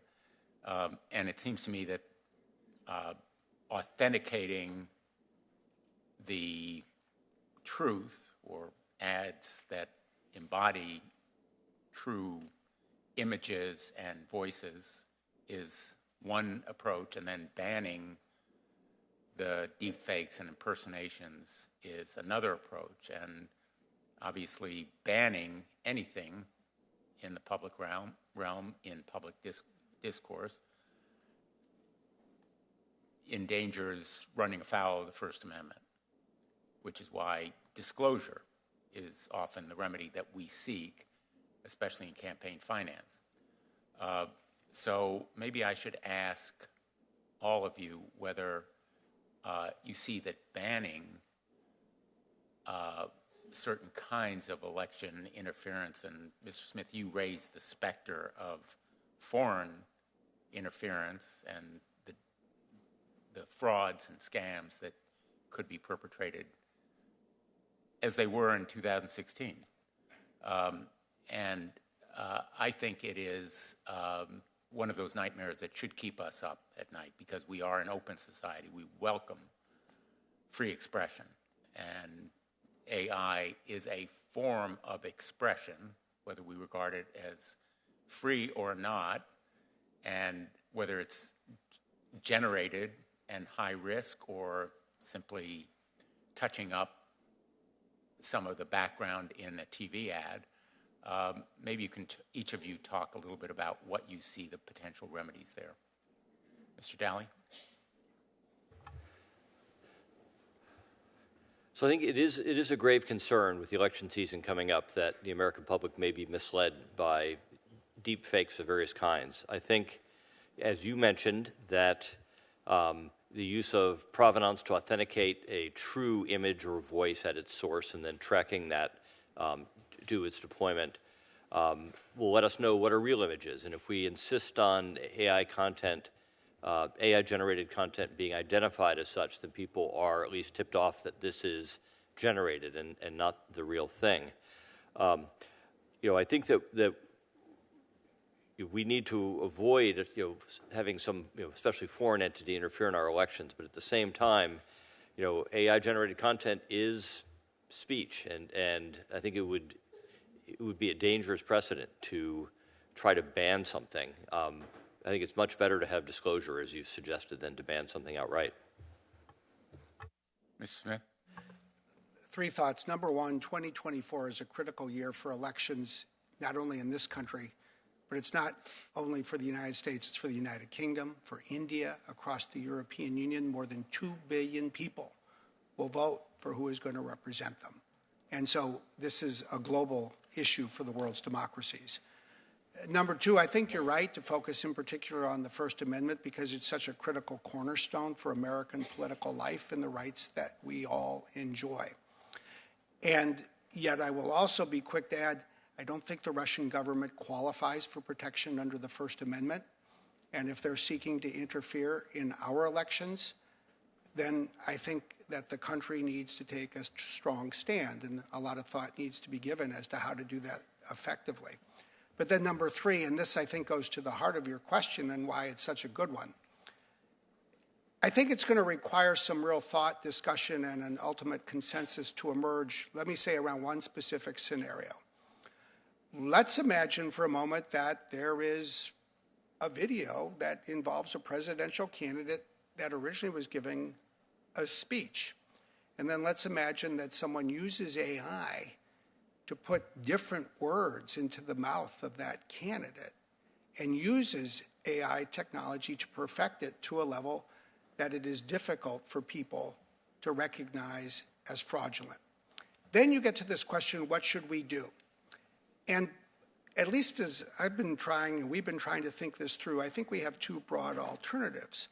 One is we take it down, and the other is we relabel it.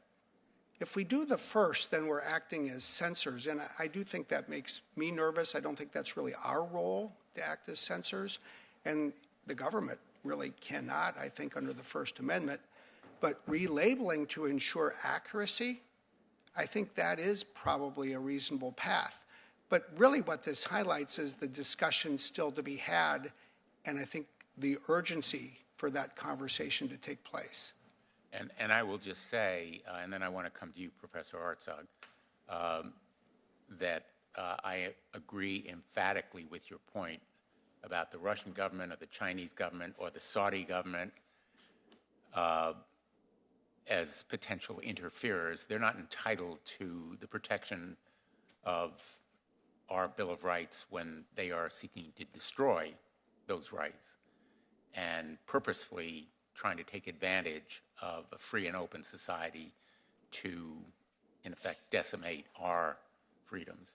So I think there is a distinction to be made there in terms of national security, and I think that rubric of national security, which is part of our framework, applies with great force in this area, and that is different from a presidential candidate putting up an ad that, in effect, puts words in the mouth of another candidate. And as you may know, we began these hearings with introductory remarks from me that were impersonation taken from my comments on the floor, taking my voice from speeches that I made on the floor of the United States Senate with content generated by ChatGPT that sounded exactly like something I would say in a voice that was indistinguishable from mine. And obviously I disclosed that fact at the hearing. But in real time, as Mark Twain famously said, a lie travels halfway around the world before the truth gets out of bed. And we need to make sure that there is action in real time if you're going to do the kind of identification that you suggested. Real time meaning real time in a campaign, which is measured in minutes and hours, not in days and months. Professor Hartzog? Thank you, Senator. Like you, I'm nervous about just coming out and saying we're going to ban all forms of speech, particularly when you're talking about something as important as political speech. And like you, I also worry about disclosure alone as a half measure. And earlier in this hearing, it was asked, what is a half measure? And I think that goes towards answering your question today. I think the best way to think about half measures is an approach that is necessary but not sufficient, that risks giving us the illusion that we've done enough, but ultimately, and I think this is the pivotal point, doesn't really disrupt the business model and the financial incentives that have gotten us here in the first place. And so to help answer your question, one thing that I would recommend is thinking about throwing lots of different tools, which I applaud your bipartisan framework for doing, is bringing lots of different tools to bear on this problem.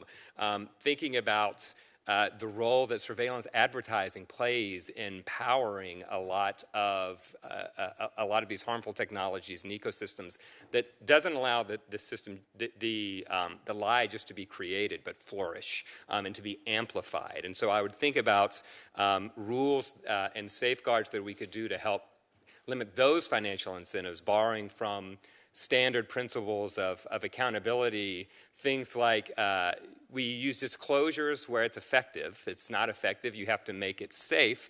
And if you can't make it safe, it shouldn't exist. Yeah, I think I'm going to turn to Senator Hawley for more questions, but I think this is a real conundrum.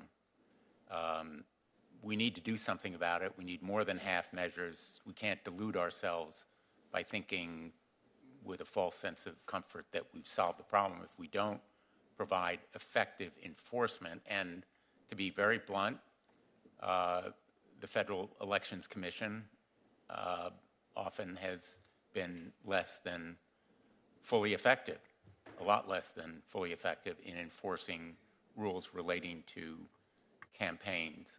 And so they're, again, an oversight entity with strong enforcement authority, sufficient resources, and the will to act is going to be very important if we're going to address this problem in real time. Senator Hawley? Mr. Smith, let me just come back to something you said, thinking about now workers. You talked about Wendy's, I think it was, automating the drive-through, and talking about this was a good thing. I just want to press on that a little bit. Is it a good thing that workers lose their jobs to AI, whether it's at Wendy's or whether it's at Walmart or whether it's at the local hardware store? I mean, is it? You pointed out that your comment was that there's really no creativity involved in taking orders through the drive-through, but that is a job, oftentimes a first job for younger Americans. But hey, in this economy, where the wages of blue-collar workers have been flat for 30, 40 years and running, what worries me is that oftentimes what we hear from the tech sector, to be honest with you, is that jobs that don't have creativity, as tech defines it, don't have value. I'm frankly scared to death that AI will replace lots of jobs that tech types think aren't creative and will leave even more blue-collar workers without any place to turn. So my question to you is can we expect more of this, and is it really progress for folks to lose those kind of jobs that, I suspect that's not the best paying job in the world, but at least it's a job. And do we really want to see more of these jobs lost? Well, to be clear, first, I didn't say whether it was a good or bad thing. I was asked to predict what jobs would be impacted and identified that job as one that likely would be. So, but let's, I think, step back, because I think your question is critically important. Let's first reflect on the fact that we've had about 200 years of automation that have impacted jobs, sometimes for the better, sometimes for the worse. In Wisconsin, where I grew up, or in Missouri, where my father grew up, if you go back 150 years, it took 20 people to harvest an acre of wheat or corn, and now it takes one. So 19 people don't work on that acre anymore. And that's been an ongoing part of technology. The real question is this: how do we ensure that technology advances so that we help people get better jobs, get the skills they need for those jobs, and hopefully do it in a way that broadens economic opportunity rather than narrows it? I think the thing we should be the most concerned by is that since the 1990s, and I think this is the point you're making, if you look at the flow of digital technology, fundamentally we've lived in a world that has widened the economic divide. Those people with a college or graduate education have seen their incomes rise in real terms. Those people with, say, a high school diploma or less have seen their income level actually drop compared to where it was in the 1990s. So what do we do now? Well, I'll at least say what I think our goal should be. Can we use this technology to help advance productivity for a much broader range of people, including people who didn't have the good fortune to go to, say, where you or I went to college or law school? And can we do it in a way that not only makes them more productive, but actually reap some of the dividends of that productivity for themselves in a growing income level? I think it's that conversation that we need to have. Yeah, I agree with you, and I hope that's what AI can do. You talked about the farm used to take 20 people to do what one person could do. It used to take thousands of people to produce textiles or furniture or other things in this company, where now it's zero. So we can tell the tale in different ways. I'm not sure that seeing working class jobs go overseas or be replaced entirely is a success story. In fact, I'd argue it's not at all. It's not a success story. And I'd argue more broadly that our economic policy the last 30 years has been downright disastrous for working people. And tech companies and financial institutions and certainly banks and Wall Street, they have reaped huge profits. But blue-collar workers can barely find a good-paying job. I don't want AI to be the latest accelerant of that trend. And so I don't really want every service station in America to be manned by some computer such that nobody can get a job anymore, get their foot in the door, start their climb up the ladder. That worries me. Let me ask you about something else here in my expiring time. You mentioned national security, critically important. Of course, there's no national security threat that is more significant for the United States than China. Let me just ask you, is Microsoft too entwined with China? You have the Microsoft Research Asia that was set up way in Beijing back in the late 1990s. You've got centers now in Shanghai and elsewhere. You've got all kinds of cooperation with Chinese state-owned businesses. I'm looking at an article here from Protocol magazine where one of their contributors said that Microsoft had been the alma mater of Chinese big tech. Are you concerned about your degree of entwinement with the Chinese government? Do you need to be decoupling in order to make sure that our national security interests aren't fatally compromised? I think it's something that we need to be and are focused on. To some degree, in some technology fields, Microsoft is the alma mater of the technology leaders in every country in the world because of the role that we've played over the last 40 years. But when it comes to China today, we are and need to have very specific controls on who uses our technology and for what and how. That's why we don't, for example, do work on quantum computing, or we don't provide facial recognition services, or focus on synthetic media, or a whole variety of things, while at the same time, when Starbucks has stores in China, I think it's good that they can run their services in our data center rather than a Chinese company's data center. Well, just on facial recognition, I mean, back in 2016, your company released this database, MS Celeb, 10 million faces without the consent of the folks who were in the database. You eventually took it down, although it took 3 years. China used that database to train much of its facial recognition software and technology. I mean, isn't that a problem? You said that Microsoft might be the alma mater of many companies' AI, but China's unique, no? I mean, China is running concentration camps using digital technology like we've never seen before. I mean, isn't that a problem for your company to be in any way involved in that? We don't want to be involved in that in any way, and I don't believe we are. I think that... Are you going to close your centers in China, your Microsoft Research Asia in Beijing, or your center in Shanghai? I don't think that will accomplish what you're asking us. You're running thousands of people through your centers out into the Chinese government and Chinese state-owned enterprises. Isn't that a problem? First of all, there's a big premise, and I don't embrace the premise that that is, in fact, what we're doing. Which part is wrong? The notion that we're running thousands of people through and then they're going into the Chinese government. Is that not right? I thought you had 10,000 employees in China whom you've recruited from Chinese state-owned agencies, Chinese state-owned businesses. They come work for you, and then they go back to these state-owned entities. We have employees in China. In fact, we have that number. To my knowledge, that is not where they're coming from. That is not where they're going. We are not running that kind of revolving door. And it's all about what we do and who we do it with that I think is of paramount importance. And that's what we're focused on. You'd condemn what the Chinese government's doing to the Uyghurs in the Xinjiang province and all of that. We do everything we can to ensure that our technology is not used in any way for that kind of activity in China and around the world, by the way. But you condemn it, to be clear. Yes. What are your safeguards that you have in place such that your technology is not further enabling the Chinese government, given the number of people you employ there and the technology you develop there? Well, you take something like facial recognition, which is at the heart of your question.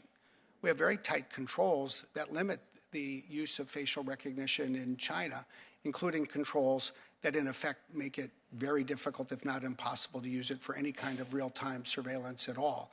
And by the way, the thing we should remember, The U.S. is a leader in many AI fields. China is the leader in facial recognition technology and the AI for it. And Well, in part because of the information that you helped them acquire, no? no, it's because they have the world's most data. Well, yeah, but you gave them 10 million. I don't think that's. You don't think that had anything to do with it? I don't think when you have a country of 1.4 billion people and you decide to have facial recognition used in so many places, it gives that country a mass of data. But are you saying that the database that Microsoft released in 2016, MS Celeb, you're saying that wasn't used by the Chinese government to train their facial recognition? I am not familiar with that, and I add it to the list. I'd be happy to provide you with information. Okay. But my goodness, the advance in that facial recognition technology, if you go to another country where they're using facial recognition technology, it's highly unlikely it's American technology. It's highly likely that it's Chinese technology because they are such leaders in that field, which I think is fine. I mean, if you want to pick a field where the United States doesn't want to be a technology leader, I'd put facial recognition technology on that list. But let's recognize it's homegrown. How much money has Microsoft invested in AI development in China? I don't know, but I will tell you this. The revenue that we make in China, which accounts for what, about 1 out of every 6 humans on this planet? If not, it's 1.5% of our global revenue. It's not the market for us that it is for other industries or even some other tech companies. Sounds then like you can afford to decouple. But is that the right thing to do? Yes. And again, a regime that is fundamentally evil, that is inflicting the kind of atrocities on its own citizens that you just alluded to, that is doing to the Uyghurs what it's doing, that is running modern-day concentration camps, yeah, I think it is. But there's 2 questions that I think at least are worthy of thought. Number 1, do you want General Motors to sell or manufacture cars? Let's just say sell cars in China. Do you want to create jobs for people in Michigan or Missouri so that those cars can be sold in China? If the answer to that is yes, then think about the second question. How do you want General Motors in China to run its operations, and where would you like it to store its data? Would you like it to be in a secure data center run by an American company, or would you like it to be run by a Chinese company? Which will better protect General Motors' trade secrets? I'll argue we should be there, so that we can protect the data of American companies, European companies, Japanese companies. Even if you disagree on everything else, that, I believe, serves this country well. Yeah, but I think you're doing a lot more than just protecting data in China. You have major research centers, thousands, tens of thousands of employees. And to your question, do I want General Motors to be building cars in China? No, I don't. I want them to be making cars here in the United States with American workers. And do I want American companies to be aiding in any way the Chinese government in their oppressive tactics? I don't.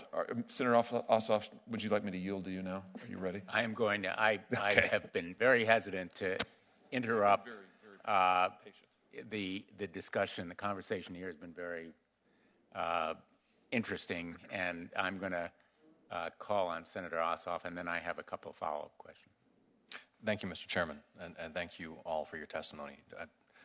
Just getting down to the fundamentals, Mr. Smith, if we're going to move forward with a legislative framework, a regulatory framework, we have to define clearly in legislative text precisely what it is that we're regulating.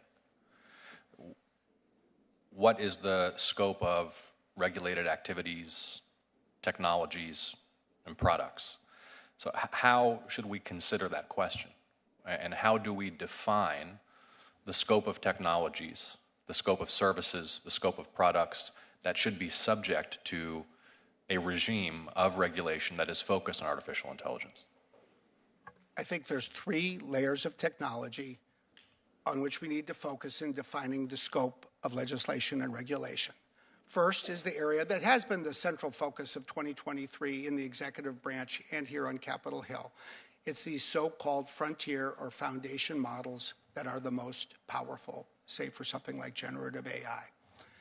In addition, there are the applications that use AI, or as Senators Blumenthal and Hawley have said, the deployers of AI. If there is an application that calls on that model in what we consider to be a high-risk scenario, meaning it could make a decision that would have an impact on, say, the privacy rights, the civil liberties, the rights of children or needs of children, then I think we need to think hard and have law and regulation that is effective to protect Americans. And then the third layer is the data center infrastructure, where these models and where these applications are actually deployed. And we should ensure that those data centers are secure, that there are cybersecurity requirements that the companies, including ours, need to meet. We should ensure that there are safety systems at 1, 2, or all 3 levels if there is an AI system that is going to automate and control, say, something like critical infrastructure such as the electrical grid. So those are the areas where we would say start there with some clear thinking and a lot of effort to learn and apply the details, but focus there. As more and more models are trained and developed to higher levels of power and capability, there will be a proliferation. There may be a proliferation of models, perhaps not the frontier models, perhaps not those at the bleeding edge that use the most compute of all, powerful enough to have serious implications. So is the question which models are the most powerful in a moment in time, or is there a threshold of capability or power that should define the scope of regulated technology? I think you've just posed one of the critical questions that, frankly, a lot of people inside the tech sector and across the government and in academia are really working to answer. And I think the technology is evolving and the conversation needs to evolve with it. Let's just posit this. There's something like GPT-4 from OpenAI. Let's just posit it can do 10,000 things really well. It's expensive to create, and it's relatively easy to regulate in the scheme of things because there's 1 or 2 or 10. But now let's go to where you're going, which I think is right. What does the future bring in terms of proliferation? Imagine that there's an academic at Professor Hartzog's university who says, I want to create an open source model. It's not going to do 10,000 things well, but it's going to do 4 things well. It won't require as many Nvidia GPUs. It won't require as much data. But let's imagine that it could be used to create the next virus that could spread around the planet. Then you'd say, well, we really need to ensure that there's safety architecture and controls around that as well. And that's the conundrum. That's why this is a hard problem to solve. It's why we're trying to build safety architecture in our data centers so that open source models can, say, run in them and still be used in ways that will prohibit that kind of harm from taking place. But as you think about a licensing regime, this is one of the hard questions. Who needs a license? You don't want it to be so hard that only a small number of big companies can get it. But then you also need to make sure that you're not requiring people to get it when they really, we would say, don't need a license for what they're doing. And the beauty of the framework, in my view, is it starts to frame the issue. It starts to define the question. Let me ask this question.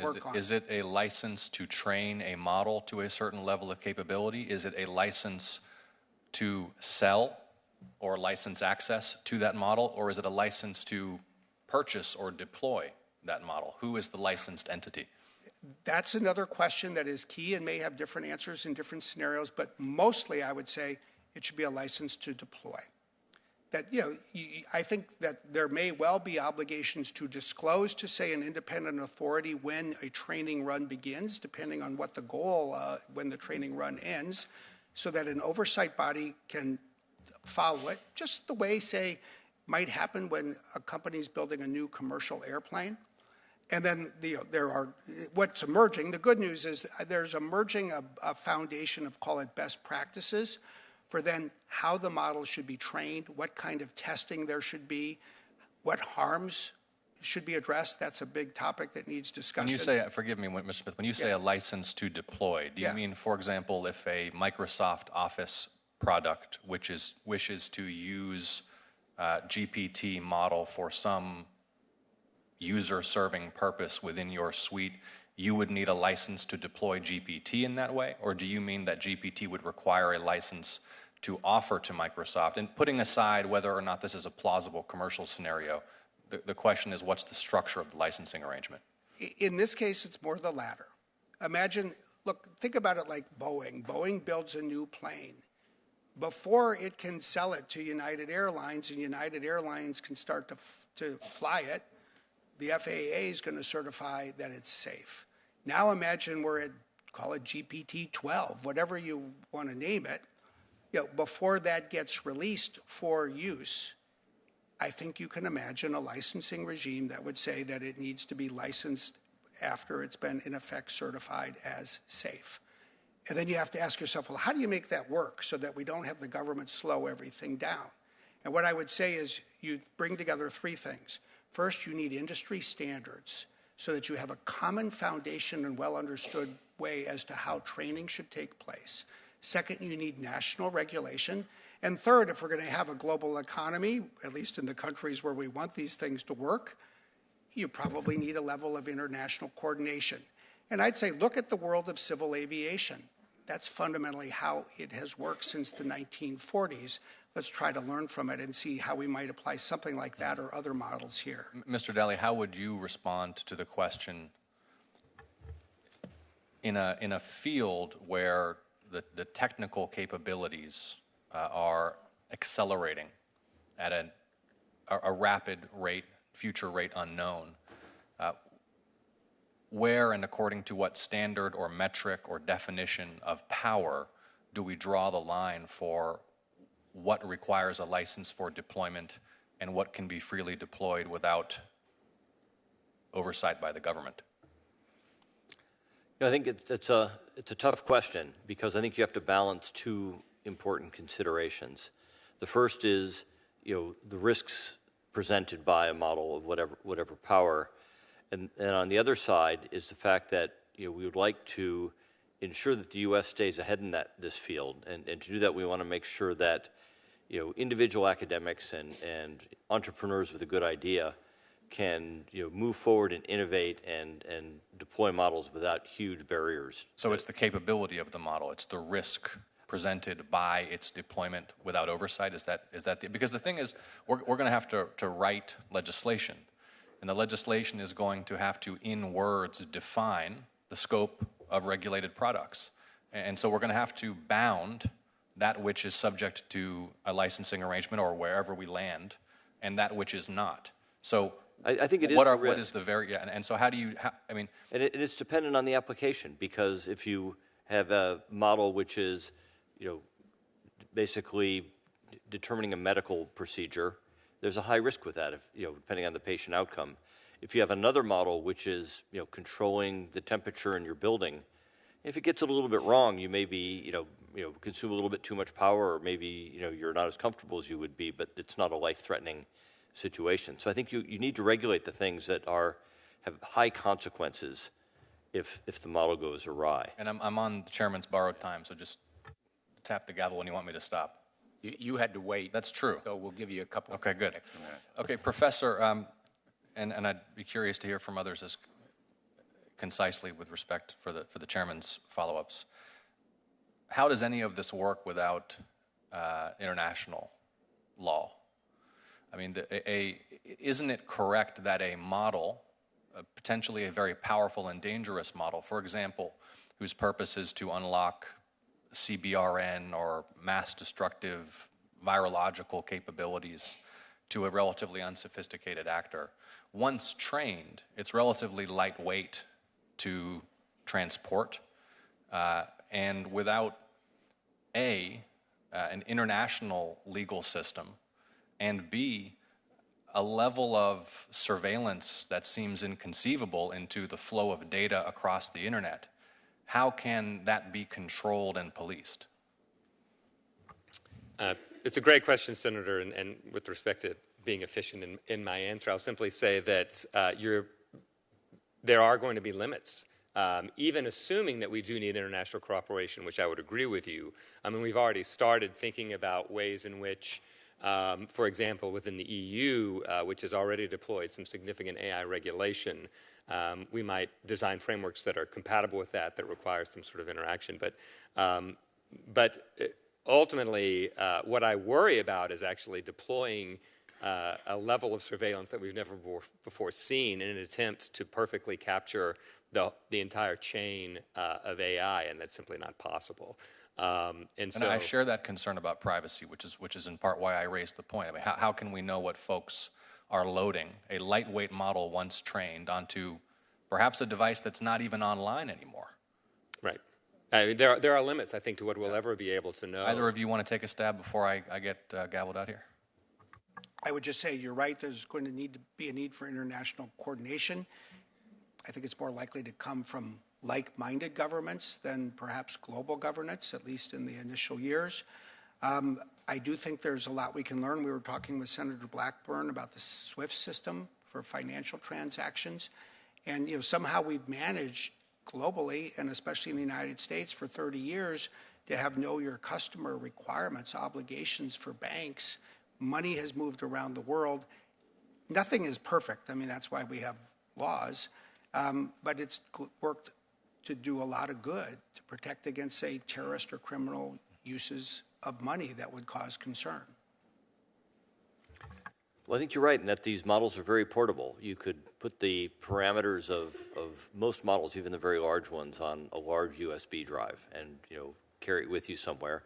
You could also train them in a data center anywhere in the world. So I think it's really the use of the model and the deployment that you can effectively regulate. It's going to be hard to regulate the creation of it because if people can't create them here, they'll create them somewhere else. And I think we have to be very careful if we want the U.S. to stay ahead, that we want the best people creating these models here in the U.S. and not to go somewhere else where the regulatory climate has driven them. Thank you. Thank you, Mr. Chairman. Thank you, Senator Ossoff. I hope you are okay with a few more questions. We've been at it for a while. You've been very patient. Do we have a choice? No. But thank you very much. It's been very useful. I want to follow up on a number of the questions that have been asked. First of all, on the international issue, there are examples and models for international cooperation. Mr. Smith, you mentioned civil aviation, the 737 MAX. I think I have it right. When it crashed, it was a plane that had to be redone in many respects, and companies, airlines around the world looked to the United States for that redesign and then approval. Civil aviation, atomic energy, not always completely effective, but it has worked in many respects. So I think there are international models here where, frankly, the United States is a leader by example, and best practices are adopted by other countries when we support them. And frankly, in this instance, the EU has been ahead of us in many respects regarding social media. And we are following their leadership by example.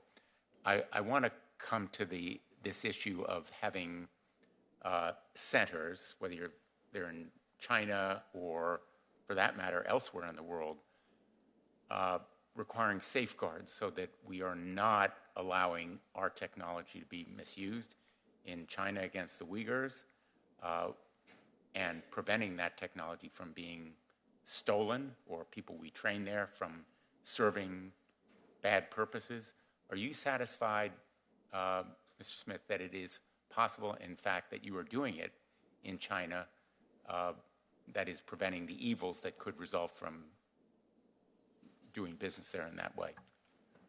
I would say two things. First, I feel good about our track record and our vigilance and the constant need for us to be vigilant about what services we offer to whom and how they're used. It's really those three things. And I would take from that what I think is probably the conversation we'll need to have as a country about export controls more broadly. There's three fundamental areas of technology where the United States is today, I would argue, the global leader. First, the GPU chips from a company like Nvidia.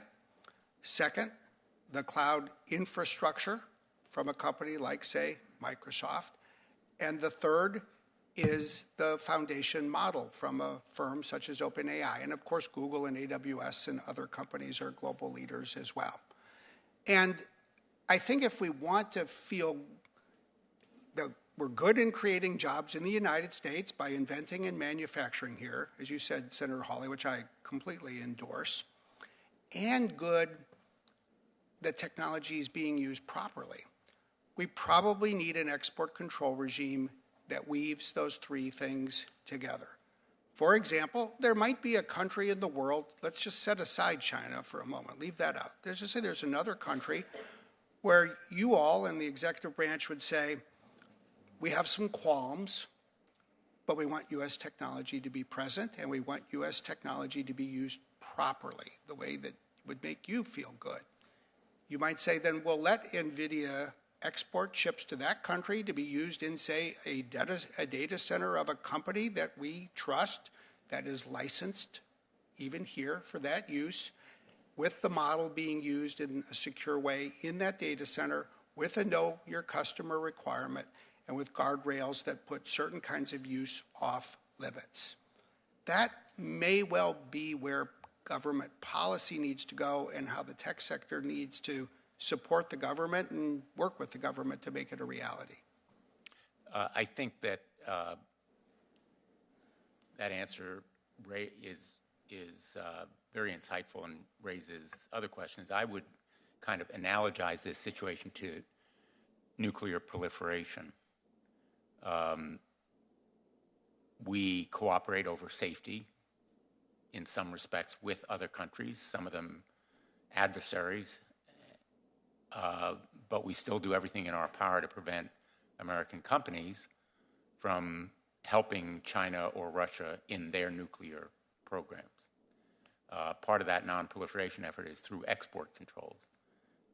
We impose sanctions. We have limits and rules around selling and sharing certain choke point technologies related to nuclear enrichment, as well as biological warfare, surveillance, and other national security risks. And our framework, in fact, envisions sanctions and safeguards precisely in those areas for exactly the reasons we've been discussing here.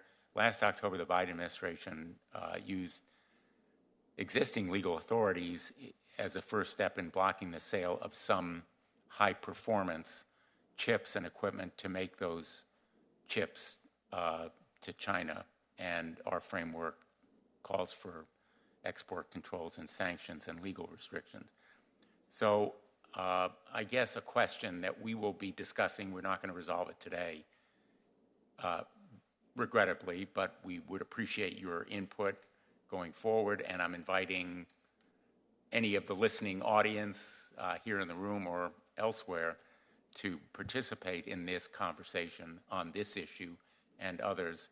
How should we draw a line on the hardware and technology that American companies are allowed to provide anyone else in the world, any other adversaries or friends? Because as you've observed, Mr. Daly, and I think all of us accept, it's easily proliferated. Yeah, if I could comment on this, Sure. I think you drew an analogy to nuclear regulation and mentioned the word choke point. And I think the difference here is that there really isn't a choke point. And I think there's a careful balance to be made between limiting where our chips go and what they're used for, and disadvantaging American companies and the whole food chain that feeds them, because we're not the only people who make chips that can do AI. I wish we were, but we're not. There are companies around the world that can do it. There are other American companies. There are companies in Asia. There are companies in Europe. And if people can't get the chips they need to do AI from us, they will get them somewhere else. And what will happen then is, it turns out that chips aren't really the things that make them useful. It's the software. And if all of a sudden the standard chips for people to do AI become something from, pick a country, Singapore, all of a sudden all the software engineers will start writing all the software for those chips. They'll become the dominant chips. And the leadership of that technology area will have shifted from the U.S. to Singapore or whatever other country becomes dominant. So we have to be very careful to balance the national security considerations and the abuse of technology considerations against preserving the U.S. lead in this technology area. Mr. Smith? Yeah, it's a really important point, and what you have is the argument, counter-argument. Let me for a moment channel what Senator Hawley often voices that I think is also important. Sometimes you can approach this and say, look, if we don't provide this to somebody, somebody else will, so let's not worry about it. I get it. But at the end of the day, whether you're a company or a country, I think you do have to have clarity about how you want your technology to be used. And, I fully recognize that there may be a day in the future after I retire from Microsoft when I look back. And I don't want to say, oh, we did something bad because if we didn't, somebody else would have.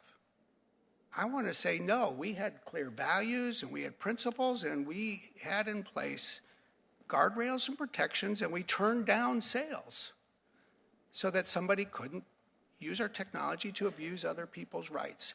And if we lost some business, that's the best reason in the world to lose some business. And what's true of a company is true as a country. And so I'm not trying to say that your view shouldn't be considered. It should. That's why this issue is complicated, how to strike that balance. Professor Hartzog, do you have any comment? I think that was well said, and I would only add that it's also worth considering in this discussion about how we sort of safeguard these incredibly dangerous technologies and the risk that could happen if they, for example, proliferated. If it's so dangerous, then we need to revisit the existential question again. And I just bring it back to thinking not only about how we put guardrails on, but how we lead by example, which I think you brought up, which is really important. And we don't win the race to violate human rights, right? And that's not one that we want to be running. And it isn't simply Chinese companies importing chips from the United States and building their own data centers. Most AI companies rent capabilities from cloud providers. We need to make sure that the cloud providers are not used to circumvent our export controls or sanctions.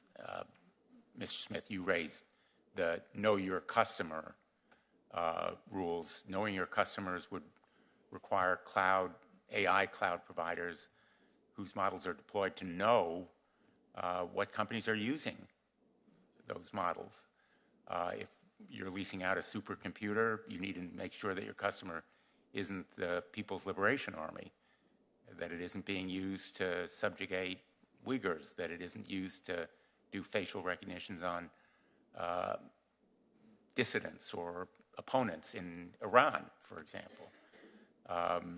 But I do think that you've made a critical point, which is there is a moral imperative here. And I think there is a lesson in the history of this great country, the greatest in the history of the world, that when we lose our moral compass, we lose our way. And when we simply do economic or political interests, sometimes it's very short-sighted and we wander into a geopolitical swamp and quicksand. So I think these kinds of issues are very important to keep in mind when we lead by example. I want to just make a final point, and then if Senator Hawley has questions, we're going to let him ask. But on this issue of worker displacement, I mentioned at the very outset, I think we are on the cusp of a new industrial revolution. We've seen this movie before, as they say, and it didn't turn out that well. In the Industrial Revolution, where workers were displaced en masse, those textile factories and the mills in this country and all around the world went out of business, essentially, or replaced the workers with automation and mechanics. And I would respond by saying we need to train those workers. We need to provide education, you've alluded to it, and it needn't be a four-year college. You know, in my state of Connecticut, Electric Boat, Pratt & Whitney, Sikorsky, defense contractors are going to need thousands of welders, electricians, tradespeople of all kinds who will have not just jobs, they'll have careers that require skills that, frankly, I wouldn't begin to know how to do. And I haven't the aptitude to do. And that's no false modesty. So I think there are tremendous opportunities here, not just in the creative spheres that you have mentioned, where, you know, we may think higher human talents may come into play, but in all kinds of jobs that are being created daily already in this country. And as I go around the state of Connecticut, the most common comment I hear from businesses, we can't find enough people to do the jobs we have right now. We can't find people to fill the openings that we have. And that is, in my view, maybe the biggest challenge for the American economy today. I think that is such an important point, and it's really worth putting everything we think about for jobs, because I wholeheartedly endorse, Senator Hawley, what you were saying before about we want people to have jobs, we want them to earn a good living, et cetera. First, let's consider the demographic context in which jobs are created. The world has just entered a shift of the kind that it literally hasn't seen since the 1400s, namely populations that are leveling off or in much of the world now declining. One of the things we look at is every country and measure over 5-year periods is the working age population increasing or decreasing, and by how much. From 2020 to 2025, the working age population in this country, people aged 20 to 64, is only going to grow by 1 million people. The last time it grew by that small a number, you know who was president of the United States? John Adams. That's how far back you have to go. And if you look at a country like Italy, take that group of people over the next 20 years, it's going to decline by 41%. And what's true of Italy is true almost to the same degree in Germany. It's already happening in Japan, in Korea. So we live in a world where for many countries, we suddenly encounter what you actually find. I suspect when you go to Hartford or St. Louis or Kansas City, people can't find enough police officers, enough nurses, enough teachers. And that is a problem we need to desperately focus on solving. So how do we do that? I do think AI is something that can help. And even in something like a call center, one of the things that's fascinating to me, we have more than 3,000 customers around the world running proofs of concept. One fascinating one is a bank in the Netherlands. They said, you go into a call center today, the desks of the workers look like a trading floor in Wall Street. They have 6 different terminals. Somebody calls. They're desperately trying to find the answer to a question. You know, with something like GPT-4, with our services, 6 terminals can become 1. Somebody who's working there can ask a question. The answer comes up. And what they're finding is that the person who's answering the phone, talking to a customer, can now spend more time concentrating on the customer and what they need. And I appreciate all the challenges. There's so much uncertainty. We desperately need to focus on skilling. But I really do hope that this is an era where we can use this to, frankly, help people fill jobs, get training, and focus more. Let's just put it this way. I'm excited about artificial intelligence. I'm even more excited about human intelligence. And if we can use artificial intelligence to help people exercise more human intelligence and earn more money doing so, that would be something that would be way more exciting to pursue than everything that we've had to grapple with the last decade around, say, social media and the like. Well, our framework very much focuses on treatment of workers, about providing more training. It may not be something that this entity will do, but it is definitely something that it has to address. And it's not only displacement, but also working conditions and opportunities within the workplace for promotion, to prevent discrimination, to protect civil rights. We haven't talked about it in detail, but we deal with it in our framework in terms of transparency around decision-making. And, China may try to steal our technology, can't steal our people. And China has its own population challenges with the need for more people, skilled labor. But I say about Connecticut, we don't have gold mines or oil wells. What we have is a really able workforce. And that's going to be the key to, I think, America's economy in the future. And AI can help promote development of that workforce. Senator Hawley, anything? Nothing further. You all have been really patient, and so has our staff. I want to thank our staff for this hearing, but most important, we're going to continue these hearings. It is so helpful to us. I can go down our framework and tie the proposals to specific comments made by Sam Altman or others who have testified before, and we will enrich and expand our framework with the insights that you have given us. So I want to thank all of our witnesses, and again, look forward to continue our bipartisan approach here. You made that point, Mr. Smith. We have to be bipartisan and adopt full measures, not half measures. Thank you all. This hearing is adjourned.